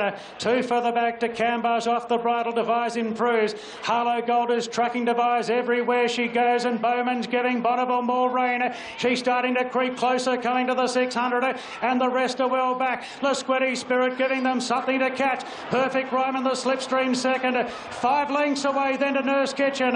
Harlow Gold, Bonneville running on, and Devise has to switch course into the straight. It's Lasquetti's Spirit in front. She's a length clear, but Perfect Rhyme is starting to gun her down now. England is shooting for his second Oaks, but here comes favourite Bonneville, the New Zealand Oaks winner. She's putting in big stride. Perfect Rhyme being tackled by Bonneville, and away she goes. Murray Baker's going to win the Derby Oaks double. Maestro Murray, Bonneville bolts in from Perfect Rhyme and Lasquetti's Spirit. 5 off to Harlow Gold. Making good ground at the end was Will Leisure on the outside of Nurse Kitchen, further back to Waking Moment. Have a look at the margins. Devise further 5 back, then High Impulse from Cambage. 20 lengths back to Louboutin, Lama Hilton, and La Bella Diosa's last. They're about 150 lengths from first to last. Well, Murray Baker and Andrew Forsman, what a couple of weeks they've had. John Snow wins the Derby and they back it up with the Oaks. The Derby Oaks double to Baker and Forsman. And what about that man on top? In 36 minutes' time, he's going to be back out here aboard Winks. And won't he get a reception then? But he's won the Oaks in the meantime. What an outstanding filly she is. That was staying at its best. This real...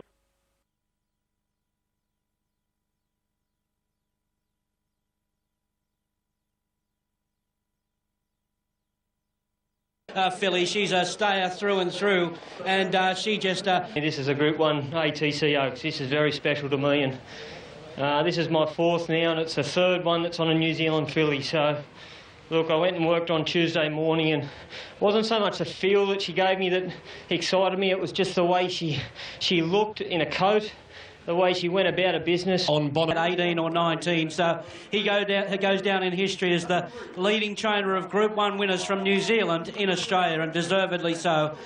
What a master of trainer of stayers and master trainer in general. Well, Huey Bowman wasn't going to be fit. And that is Murray Baker. This is his 20th Australian Group 1. No New Zealand trainers, but how to get to that level. He's now in a partnership with Andrew Forsman. He gets the double, he wins the Derby and now the Oaks, and look at the finish on Bonneville. She's a length clear, but Perfect Rhyme is starting to gun her down now. England, Maestro Murray, Bonneville bolts in from Perfect Rhyme and Lasquetti Spirit. 5 off to Harlow Gold. Maestro Murray, he's your man. You love him, Murray. Murray, man. What a trainer of stayers he is. Well, I think it just reinforces the point that we were making last week, that his greatness as a trainer of stayers should extend beyond his reputation in this corner of the world, shouldn't it? I mean, his record with staying horses is world class over a long time. And can I tell a quirky little story about this race? I watched it in the old members terrace. You know, it goes for about 100 metres. A beautiful old members terrace. It was chockers. Everyone was sitting there. We're sitting down. There's 3 girls. Mick Hedge and I were there. They're having a lovely conversation about something social and think about it. Just on the performance of Murray Baker and Andrew Forsman as such to train the Derby Oaks double, you have to go back to 1989, Clary Connors with Research, who did the double with the same horse. Yeah. But to do it with a separate horse, you have to go back to 1980. Kingston, Tommy Smith did it with Kingston Town winning the Derby, and Lowen Star won the Oaks. So it's no mean feat to be able to do the Derby Oaks with 2 separate horses in the same year. This was a dinner table conversation last night about... Got onto those same heights, but there's a pretty strong family that we've seen here in Australia as well. And speaking with Murray after the race, his feeling is that she's not just going to be a handicapper in the spring. He feels she can go to that next level and potentially be a weight for age horse. So he's got a huge opinion of Bonneville, and she was the winner of a New Zealand Open. With John Wheeler, or John Wheeler had 18 or something. I think it was Bjorn that told me, so he should know. Yep. And that's 20 yesterday in Australia. That's He's talking up another trainer, Bjorn. Right? He'd be talking, come on, you sure he wasn't talking about himself? I mean, you're talking about a legend in John Wheeler, a legend in Murray Baker, and they have been the most successful Kiwi trainers to train Group 1 winners here in Australia. They won the Derby 7 days ago with John Snow. They back up and win the Oaks with Bonneville. And Huey, when we bring up this replay, just tell us how good Bonneville is, because this is a demolition job. Yeah, it certainly was. At this point of the race, I thought, well, I knew I had plenty of horse, but you don't straighten up a good 150. She did it easily. She just looks all class, doesn't she? I know some of these 3-year-old fillies races can be a little bit misleading when you get over a bit of ground, but she just looks all class to me. She's a star of the future. No doubt about it. She could be a Caulfield Cup sort of filly or mare. I must say, the Lasquetti Spirit, on a day that wasn't set up for leaders, and we had an idea that she'd be a bit slow into stride, and she did that work mid-race and did her thing. I thought she was unbelievable here. That this race, like I say, this day was not set up for leaders. It was set up for run-on horses, and you go back through your replays and you'll see that. And her performances, although the winner is all class, that was a very gutsy performance by that third. Better on top of the ground as well, Duff. This filly is a genuine 1.5 horse, and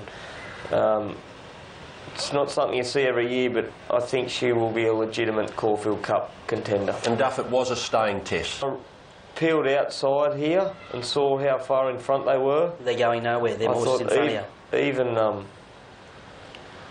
Even though I've got a lot of horse, it's going to be hard to make this ground up. But as soon as I asked her to go, I knew it within a stride. I thought, it's all over.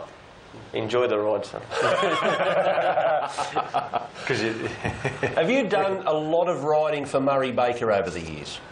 You've won derbies? I have ridden for him, so I think Harris Tweed was my first ride for him, and he won the Far Lap Stake. No, not the Far Lap, the Tulloch. Was it the Tulloch Stakes? The week before the Derby.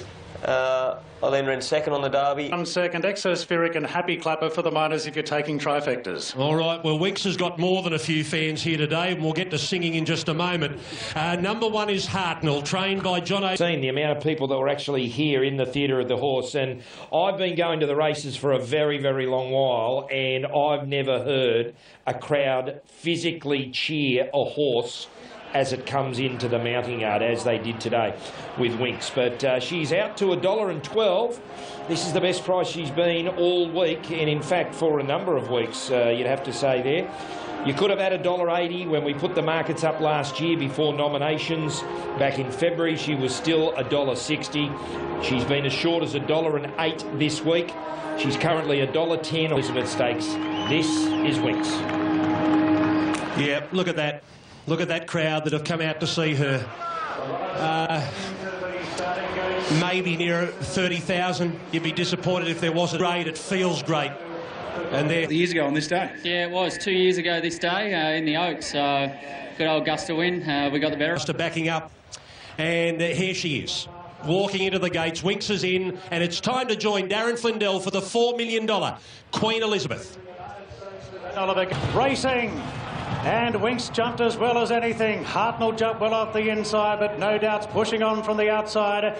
Happy Clapper's going forward as well, so it's no doubt. And Hartnell in the early stages, and Happy Clapper goes into third. The United States improving. Winks jumped well, but Bowman happy to let her drift back now the outside of Exospheric. A length further back to Sense of Occasion. It's one, so no doubt the real roughie of the field leads from the United States in the money last year. And it's found its position in second. Hartnell third, a length off to Happy Clapper. 2 further back to Winks, just shading Exospheric. Then Sense of Occasion from Harlem, and Singing is the last one. They're running along at even splits. 1,000 metres out, no doubt in front, by a length and a half to the United States. Hartnell a lot closer in the run today. Looks as though Doyle's coming off the fence on Hartnell. He is. He's put the United States 3 deep, so there'll be no hard luck screws for Hartnell today. Then Happy Clapper. Winks is out 3 wide. She's starting to inch a little bit closer on the outside of Exospheric. Then Sense of Occasion Singing, and Harlem's back last, no doubt in front. Hartnell, he's having his 7th clash with the great mare today, and Doyle's the first to make the move on Hartnell. Gets a length in front of the United States, but here she comes around the field of Winks. Bowman hasn't moved a muscle. Doyle has on Hartnell. Here she comes, Winks. Moves up on the outside of Hartnell. Then the United States and Happy Clapper. But away she goes now, Winks, in the Queen Elizabeth Stakes. She's put 2 lengths on Hartnell. Then Exospheric, Sense of Occasion. She's racing royalty, this mare. There's 17 in a row. The grandstand shaking. She wins it by about 4.5 to Hartnell. Sense of Occasion third, the United States fourth, followed then by Happy Clapper. Good margin back to the other quartet. Exospheric, no doubt. Harlem and Singing's last in. The Winks show just keeps rolling along. Listen to the crowd. They cheered from the time she jumped away from the gates.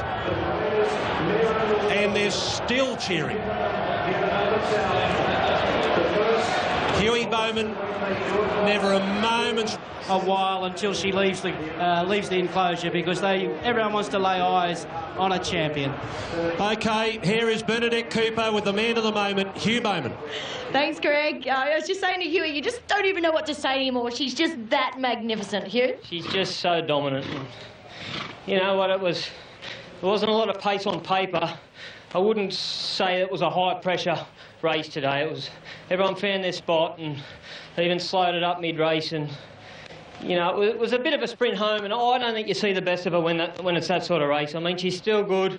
She wheeled past them at the top of the straight, and she's still let down. But honestly, I think when she gets in a high-pressure race where, you know, there's a lot of pace from the start, like there was in last year's Cox Plate, that's when you see the best of her. But what a supreme athlete she is, and what an honour it is just to be a part of her career.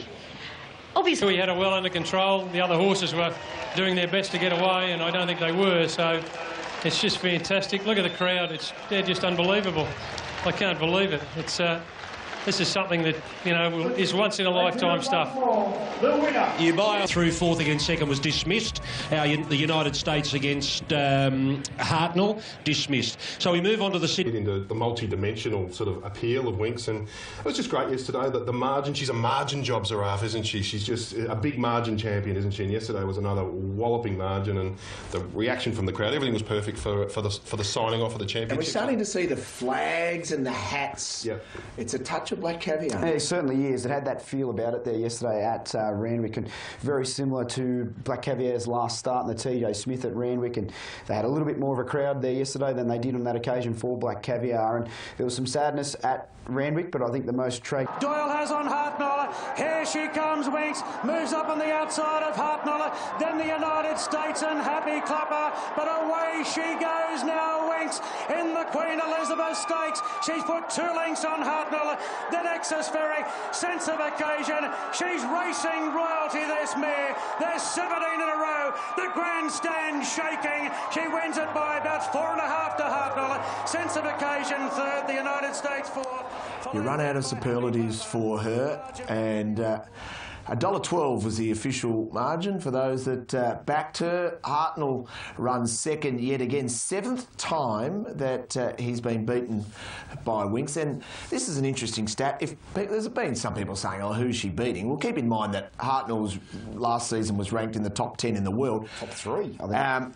She has beaten 44 individual Group 1 winners in the last 17 starts. I was about to say, God bless Hartnell for being around, because he's the measuring stick that we can measure her against. Because, to be honest, without Hartnell in that race yesterday, I mean, I don't know who half the horses were, to be honest. I feel these imports... That's more of a... reflection on me? Yes, I was probably going to say... You've got to that she keeps beating Hartnell by a continual reinforcement of the greatness of Winx, and I think that's why we're now continuing to ask the question of whether she's the greatest ever, because a lot of the greats that we compare her to over the years weren't beating good horses by massive margins, were they? They weren't putting space jobs like she does. And that's the thing, we just don't know if there was a horse she had to chase or a horse she had to run down, what she would continue to be able to do. And if you put a challenge in front of her, every time something has challenged her, she puts it to the sword. And Hugh Bowman yesterday made mention, I don't know what else we can really say, but I'm desperate to see her go onto the world stage. Like, I'd love to see her win another Cox Plate, but I'd be desperate to see her go onto the world stage to really get that yardstick of where she's at. I know we can say she's the world's best horse on turf,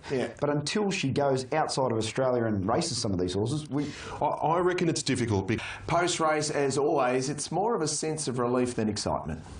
Chris, congratulations. The perfect preparation, is that what you put it down to? Pretty much. She makes anything look perfect, really, though, Jace. She makes me look like a genius, and Huey does a great job. And I think it should all be about Winx.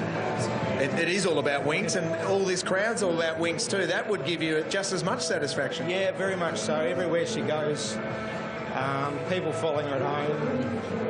It's very humbling. And the pressure is intense. And Corey was putting his hands in the air saying, look, I wasn't horses, so Black Caviar there is our all-time leader on 15.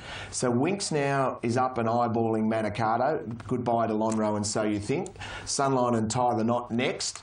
Kingston Town, Black Caviar. And then you look at this winning streak. She's there on 17 if she... I mean, we're getting ahead of ourselves, but you go the 4 again. Maybe this time next year, we're talking about 25. There's just no horse who can match her at any distance from 1,400 to 2,000. And if they continue to stay in that bracket, unless something unfortunate happens to her or an unfortunate situation in race, she simply can't be beaten. No, there's no rapidly rising star 3-year-old, there's nothing on the horizon. Interesting, and again with a bit more length first up if set for it too. She'd just be coiled up fresh. I don't doubt that she could beat them for sure. And that's where she's... if you look at points of distinction from the other great horses, I've got no doubt that she could win the best Group 1 sprint at 1,200 and she could win the Arc at 2,400. And there's not another horse that I could think of that I could ever say that. Well, you look at Chautauqua last week. You might be able to take us through it and what's going through your mind at certain stages of the race. You've made your move coming up towards the home turn, you're in clear running and she's travelling. Well, I could see how well Hartnell was going here, and, you know, with a firmer ground, you know, obviously she's got the wood on him, but I still have a very healthy respect for the horse. And I didn't want to leave myself too much ground, but you can see here, she just, you know, coasts up, and she's a special athlete, there's no doubt about it. It's traditional for you to sort of just edge up on the point of the turn with her without putting pressure on her and just have them in sight. That's a thing that you've got her doing. Well, look, for me it's not really about tactics as far as being 3 deep. I'd rather not be on the fence on her, obviously, but it's just about having her close enough so that when I ask her to stretch out, she doesn't have to do an impossible task, because, as I said, she does have the wood on her rivals, but she's against the best horses, and they're going to run time regardless, so you need to be, you know, respectful to them all the time, and that's why I do that. What do you think, Hugh, with a... See her on the world stage? Well, I think she's on the world stage already, but I'd like to... Look, I'd love to sort of go to Europe and travel with her, but I think the points Chris make are very valid. It's not a case of just hopping on a plane and going over and racing.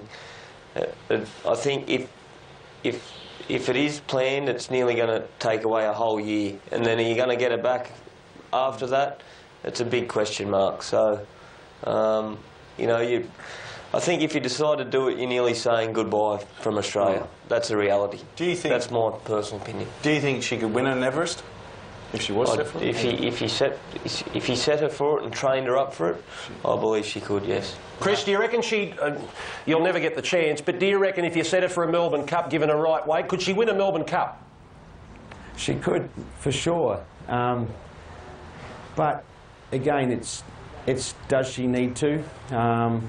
We seem to know her right. No, I think this is the amazing part about her. Here we are, and we haven't had one for a long time talking about Nick asked one question: can she win an Everest at 1200? Yes. Hugh says yes. I asked Chris, can she win a Melbourne Cup at 2 mile? He says yes. Here we are talking about you know, a Kingston Town Tulloch type of scenario. A legitimate champion. Yeah. A real champion. Yeah. Hartnell dismissed. So we move on to the Sydney Cup, and the stayers are in the yard. Yeah, interesting here with these Godolphin imports here. Yep, and we've got the 2017 Sydney Cup approaching as well for $2 million, 1 point. The third, assigned in a trailing position in fourth. Polarisation's caught 3 deep the trip for the moment. On the outside of Mr. Impatience, then Anis Mirabilis back on the fence. Big Duke in the second half of the field on the outside of our Moonquith. 2 further back to Who Shot the Barman, having his 4th Sydney Cup run today, the top weight. He's on the outside of Librana. Back third last is Tally from Kinnama, the fence. Pentathlon's last, although there's a fall turning out of the straight. Riders of Who Shot the Barman and our Moonquith have both been dislodged. And unfortunately, the ladder is has broken down. Well, it's Von Gemask on top, half to Penglai Pavilion. Still 2 off to Chance to Dance on the outside of a sign. Lloyd Williams looking for his 5th Sydney Cup success, followed by Polarisation on the outside of Anis Mirabilis. Back in the field, some of these horses are being pulled up. I think we've got a no race here, folks. Well, here's a sensation. The Sydney Cup has been called off mid-race. The riderless horses have caused disarray back in the field, and we've got the broken down outside. It's going to be a gutted Corey Brown when he realises the cup is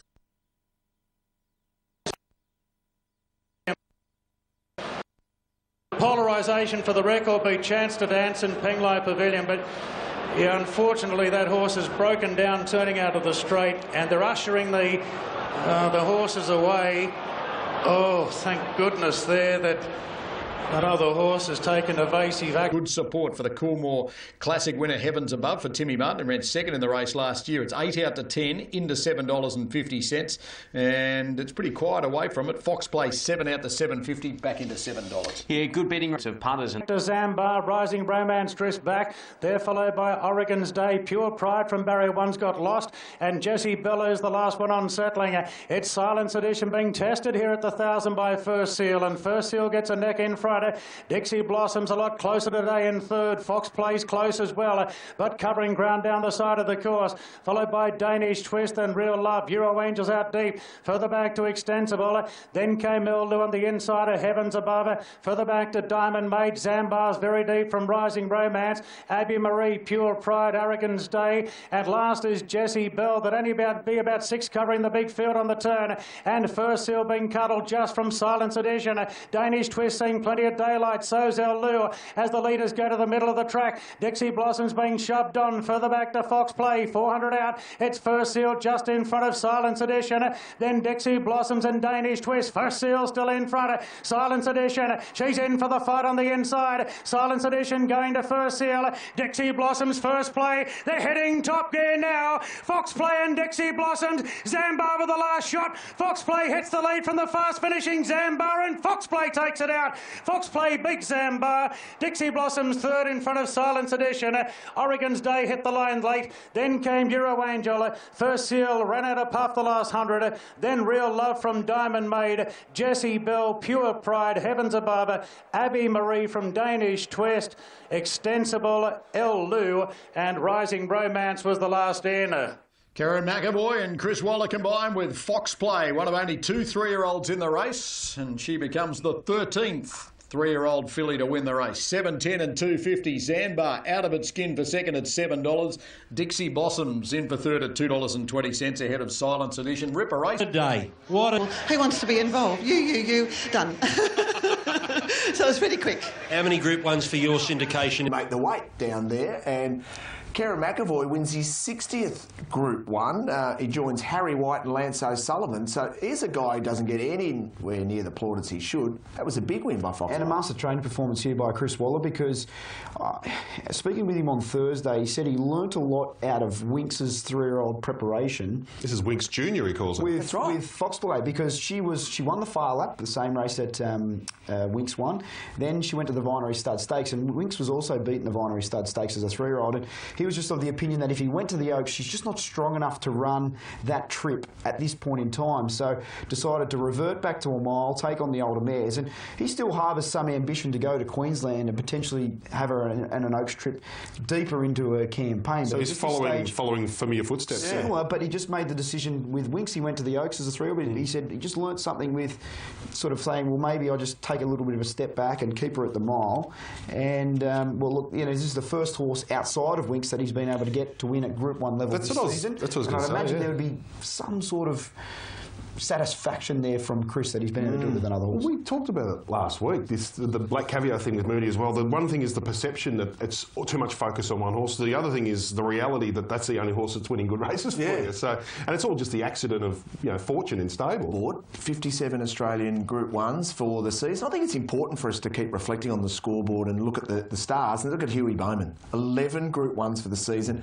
Karen McAvoy, a fantastic. That sets herself up well for this with a recent run on her side. She's in good shape. Won Champagne Stakes, and the jockeys are preparing to walk down through the tunnel. Out to $6.50 today. On Track Invader, 170 to 190, back into 180. And Whispered Secret 5 out. A quick break ahead of the first of 2 Group 1s as we start the quaddie with the Champagne Stakes at Randwick. Ready and racing. Barrows hopped up in the air and missed the start by a length or so, and Ace High is sold up out of the gates with Whispered Secret and The Mission both going forward. Followed by One More Honey a little bit closer. Then came the favourite Invader, who's coming away from the fence. Barrow goes up on inside it. Esterark's inside it. Esterark's getting well back in the field from Reflectivity. Then Memento and Nashville Skyline's the last one. The Mission's off and gone in the lead. It's really scooting along by 4 lengths on Ace High. Whispered Secret in Nashville Skyline is last of all. My goodness, this is going quickly. It's The Mission in front. Damien Lane really trying to drop anchor now. It's 3.5 lengths clear from Ace High. 4 lengths away to Whispered Secret in third. Invader gets going as the pace drops. Moving up on the outside of One More Honey. Then came a Barrow pinned away on the fence. Then came Esterark from Reflectivity. Memento and Nashville Skyline's the last one. Coming up to the home turn. Can The Mission keep going? 2 lengths clear from Ace Ace High. Whispered Secret on the fence. Then came Invader being cuddled around the corner. The Mission straightens 3 lengths in front. Ace High under pressure from Whispered Secret. Invader. Bowman goes for it now. It's the Mission 2 lengths clear from Invader the outsider. Whispered Secret. Then Ace High and further back to One More Honey. The Mission still in front. 2 lengths clear from Invader, who's trying hard. It's the Mission in front from Invader. Don't think he's going to get there. The Mission, Damien Lane's pulled off some sort of ride here, and the Mission's going to win the Champagne Stakes from barrier to box. It's the Mission by 2.5 to Invader. Whispered Secret third, followed by Ace High, One More Honey, and then Canberra. Further back to Esther Ruck. Good margin to Nashville Skyline from Memento, and Reflectivity was a long last. The Novocastrians have got the lot here. The Mission has led all of the way. Paul Perry has trained some rinks. He's got another Group 1 with the Mission, who led all the way. Unbelievable after what seemed to be bolting in front. I mean, literally bolting. He just took off on the rider. You thought, oh, well, he's got to give up now. He's a little bit suspect at a mile, but they got tired chasing him there, and he was even running away again at the finish. He's as a horse that promised so much early. I reckon, Brent, at one stage he nearly lost control of the horse. Yeah. He nearly took off on him. And it's well before this vision is picked up here. It was sort of about the 1,000 to 800, or sort of between the 1,000 and the 800. You could see the horse was really tugging for rein, and I think Damien was not fighting him because he didn't want to really reef back on his mouth, but he was just trying to get him into that rhythm, and he was able, from probably the 8 to the 400, get that breather that he was required. And look, Invader come out and launched the challenge, but this horse continued to kick on, and he did that a couple of weeks ago at Rose Hill when he was able to win during the value and the lead up to the Golden's on the week after the Slipper. Yep. And it was an upset result on that occasion, but look, he's a horse who obviously handles wet conditions. He's quite tough. Paul Perry trained Choisier, who was able to go across the Royal Ascot and win the famous 2 races as he did many years ago, blazing the trail for several Australian trainers. And there's a fair bit of symmetry then with this horse winning a Group 1. And look, he said he may be a Caulfield Guineas horse in the spring. I'm not quite sure whether he's going to be out in front. Was he going to stop? Well, no. I would have said halfway through this race, well, he's gone far too hard. He's over-raced. He's wanted to bolt. And, you know, he's at a mile for the first time. I would have thought, no, you can't win. You've got to stop. And, it was just incredible how he kept running. But Invader, he's a horse that I thought he was a certainty on the turn when he moved under a hold there, and he hadn't asked him for anything, Bowman, but it just showed you how hard it was to make a long run. I see the stewards question you about sitting wide all the way on him as well, but look, that was one of them tracks where you either thought it was better out wide by this stage of the day or you didn't. It ended up being better out there. But look, he was terrific. Invader, although he had to make that long run, I can't see we could make too many excuses for him other than the pattern of the day didn't suit him. Whispered Secrets battled on OK there, and a lot of those horses didn't handle the going. One More Honey looked to be gone on the turn there, and then she picked herself again up late there, so a strange race. She might be one for... It's the field for the all age as they head out here for Sweps race number. Ron Duffy, late mail. Race, Greg, 8, 4, 9 and 1. I'm with Tavachi here. I'm sticking with him. I know I'm betting against the pattern of the day, but I just can't see anything to switch off him. I agree Voodoo Lad's the big danger here. He's got barrier 1, and I think if he jumps better, he can race a pair closer than what he did last time. They've basically been that price throughout the day. Tavachi, the 8, next pick at $9. He's basically been that price all day. Jungle Edley, the same market order we've had right throughout the week here. English, the favourite for the Sweps All-Age Stakes, and you saw them in the mounting yard there. Remember, you can get... Make it back-to-back. They're off and racing. And Jungle Edge jumped out in front as expected, but Le Romain given a positive ride, and English is right up on the speed. Blake Shin's got her up running third in front of Voodoo Lad. Then Redkirk Warrior. Further back to Japanese Famous Seamus. Further back to McCreary. And the last two, Tavachi and Divine Prophet. It's Jungle Edge in front by a length. Le Romain's found his spot. He's happy to park there in second. Voodoo Lad third. Famous. Then Divine Prophet from McCreary. And Tavachi's the last one. Jungle Jungle Edge unchallenged in the lead, the Victorian. Out by a length on Le Romain. Then Voodoo Lad and English tracking up behind. Further back to Japanesma, Redkirk Warrior, Famous Seamus the outside. And then a line of three back at the rear, Divine Prophet, McQuarrie and Tavachi the widers coming to the turn. Jungle Edge in front from Le Romain. English and Voodoo Lad racing close together into the straight now. It's Jungle Edge just the leader from Le Romain. Le Romain gets level. English comes off heels to challenge. Further back to Voodoo Lad. Inside the 200, Jungle Edge, Le Romain. English is trying to rope the pair in. Le Romain gets to the front narrowly from Jungle Edge. Here's Tavachi coming wide out with a big run. Tavachi's going after Le Romain. Le Romain and Tavachi. And Tavachi got up to win the All Age. Tavachi gunned down Le Romain. Third, I'm not sure, McQuarrie, Jungle Edge. Redkirk Warrior and English went out a puff late. Then Voodoo Lad from Famous Seamus, Japanesma. And Divine Prophet was the last to finish. Number 8, Tavachi for Mike Moroney and Damien Oliver have taken the Group 1 All-Age Stakes on a track where it looked like that was going to be very hard to do, coming from where Tavachi was. Le Romain had beaten them all off. Well done, Duff. Well found. Tavachi, you're on top, Tim. He's a quality horse, and his run on the TJ was just outstanding. There's no doubt about it. And what was terrific about this ride, and you made mention of it before, Matt, was that the pattern perceived was clearly to be up on speed there in Randwick yesterday, but Tavachi's not the horse. A bit like Chautauqua, you can't get him out of his comfort zone, and he let it unfold, and the horse was able to get the job done at the finish. How good's the brochure? Is it Waikato Stud? Yeah. Fastest son of High Chaparral. it's a... it's a versatile term, I guess, because, I could say a thing could let down as well, but he's off to start. Talk about an important win for that horse. Ollie, it hasn't been an... well, here's one that Duff did find. He was very hot on Tavachi, and here's the horse they're all saying defied the bias of the day. Well, he did. He did, really. He did it all on his own. He made ground up. I didn't think they went that hard in the race. He's probably doing it all on his own out wide. Jungle Edge has his nice run in front. Le Romain's put positively in the race, and you would have thought he's in A land here, ready to scoot away and win this race. English, I just don't think she runs 1400 on heavy tracks. She probably can on dry tracks, but she cruised up after a beautiful run here. And this horse here, Tavachi, he's a lovely horse. He's a lovely animal, and he'll probably go to stud now, I'd say. The job's done with him, and he's a really, really promising stallion, I'd say. He'll make the grade, that horse. It's funny what they've done with him because he was tested out over a lot further last season. Sometimes performed better over the sprints. Yeah. What about the Beaten Brigade? I think there's a horse there called McQuarrie who he's a little trier, but he's not a weight for age horse. His size goes against him at weight for age.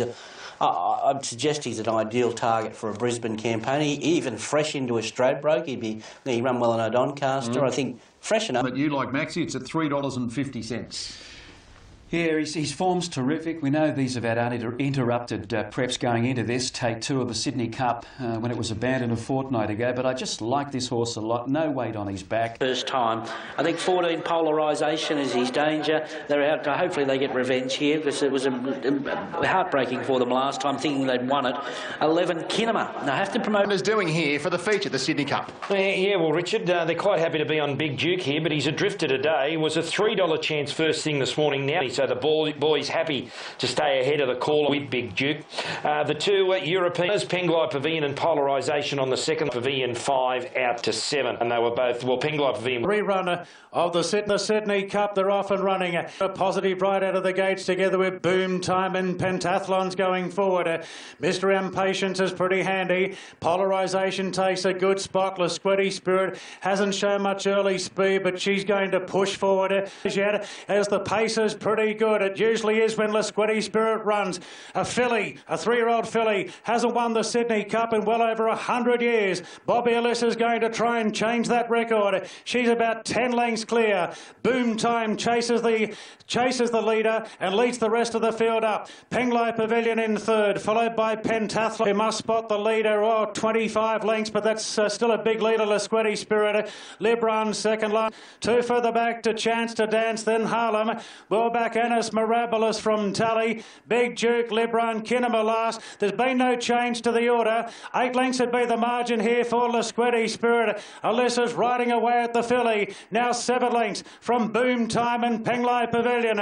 Then came Pentathlon under plenty of pressure. Polarisation the outside. Mr. Impatience going between them from Who Shot the Barman. Chance to Dancer starting a run. So's Annis Mirabilis from Harlem. Big Duke is still third last from Lebron. Kinema's last. The field starts to bunch up. The fillies run a race. And Penglai Pavilion takes the lead from Polarisation and Chance moving up. Who Shot the Barman the outside. Then came Annis Mirabilis. Further back to Harlem and Chance to Dancers making ground. Into the straight now. Polarisation from Who Shot the Barman.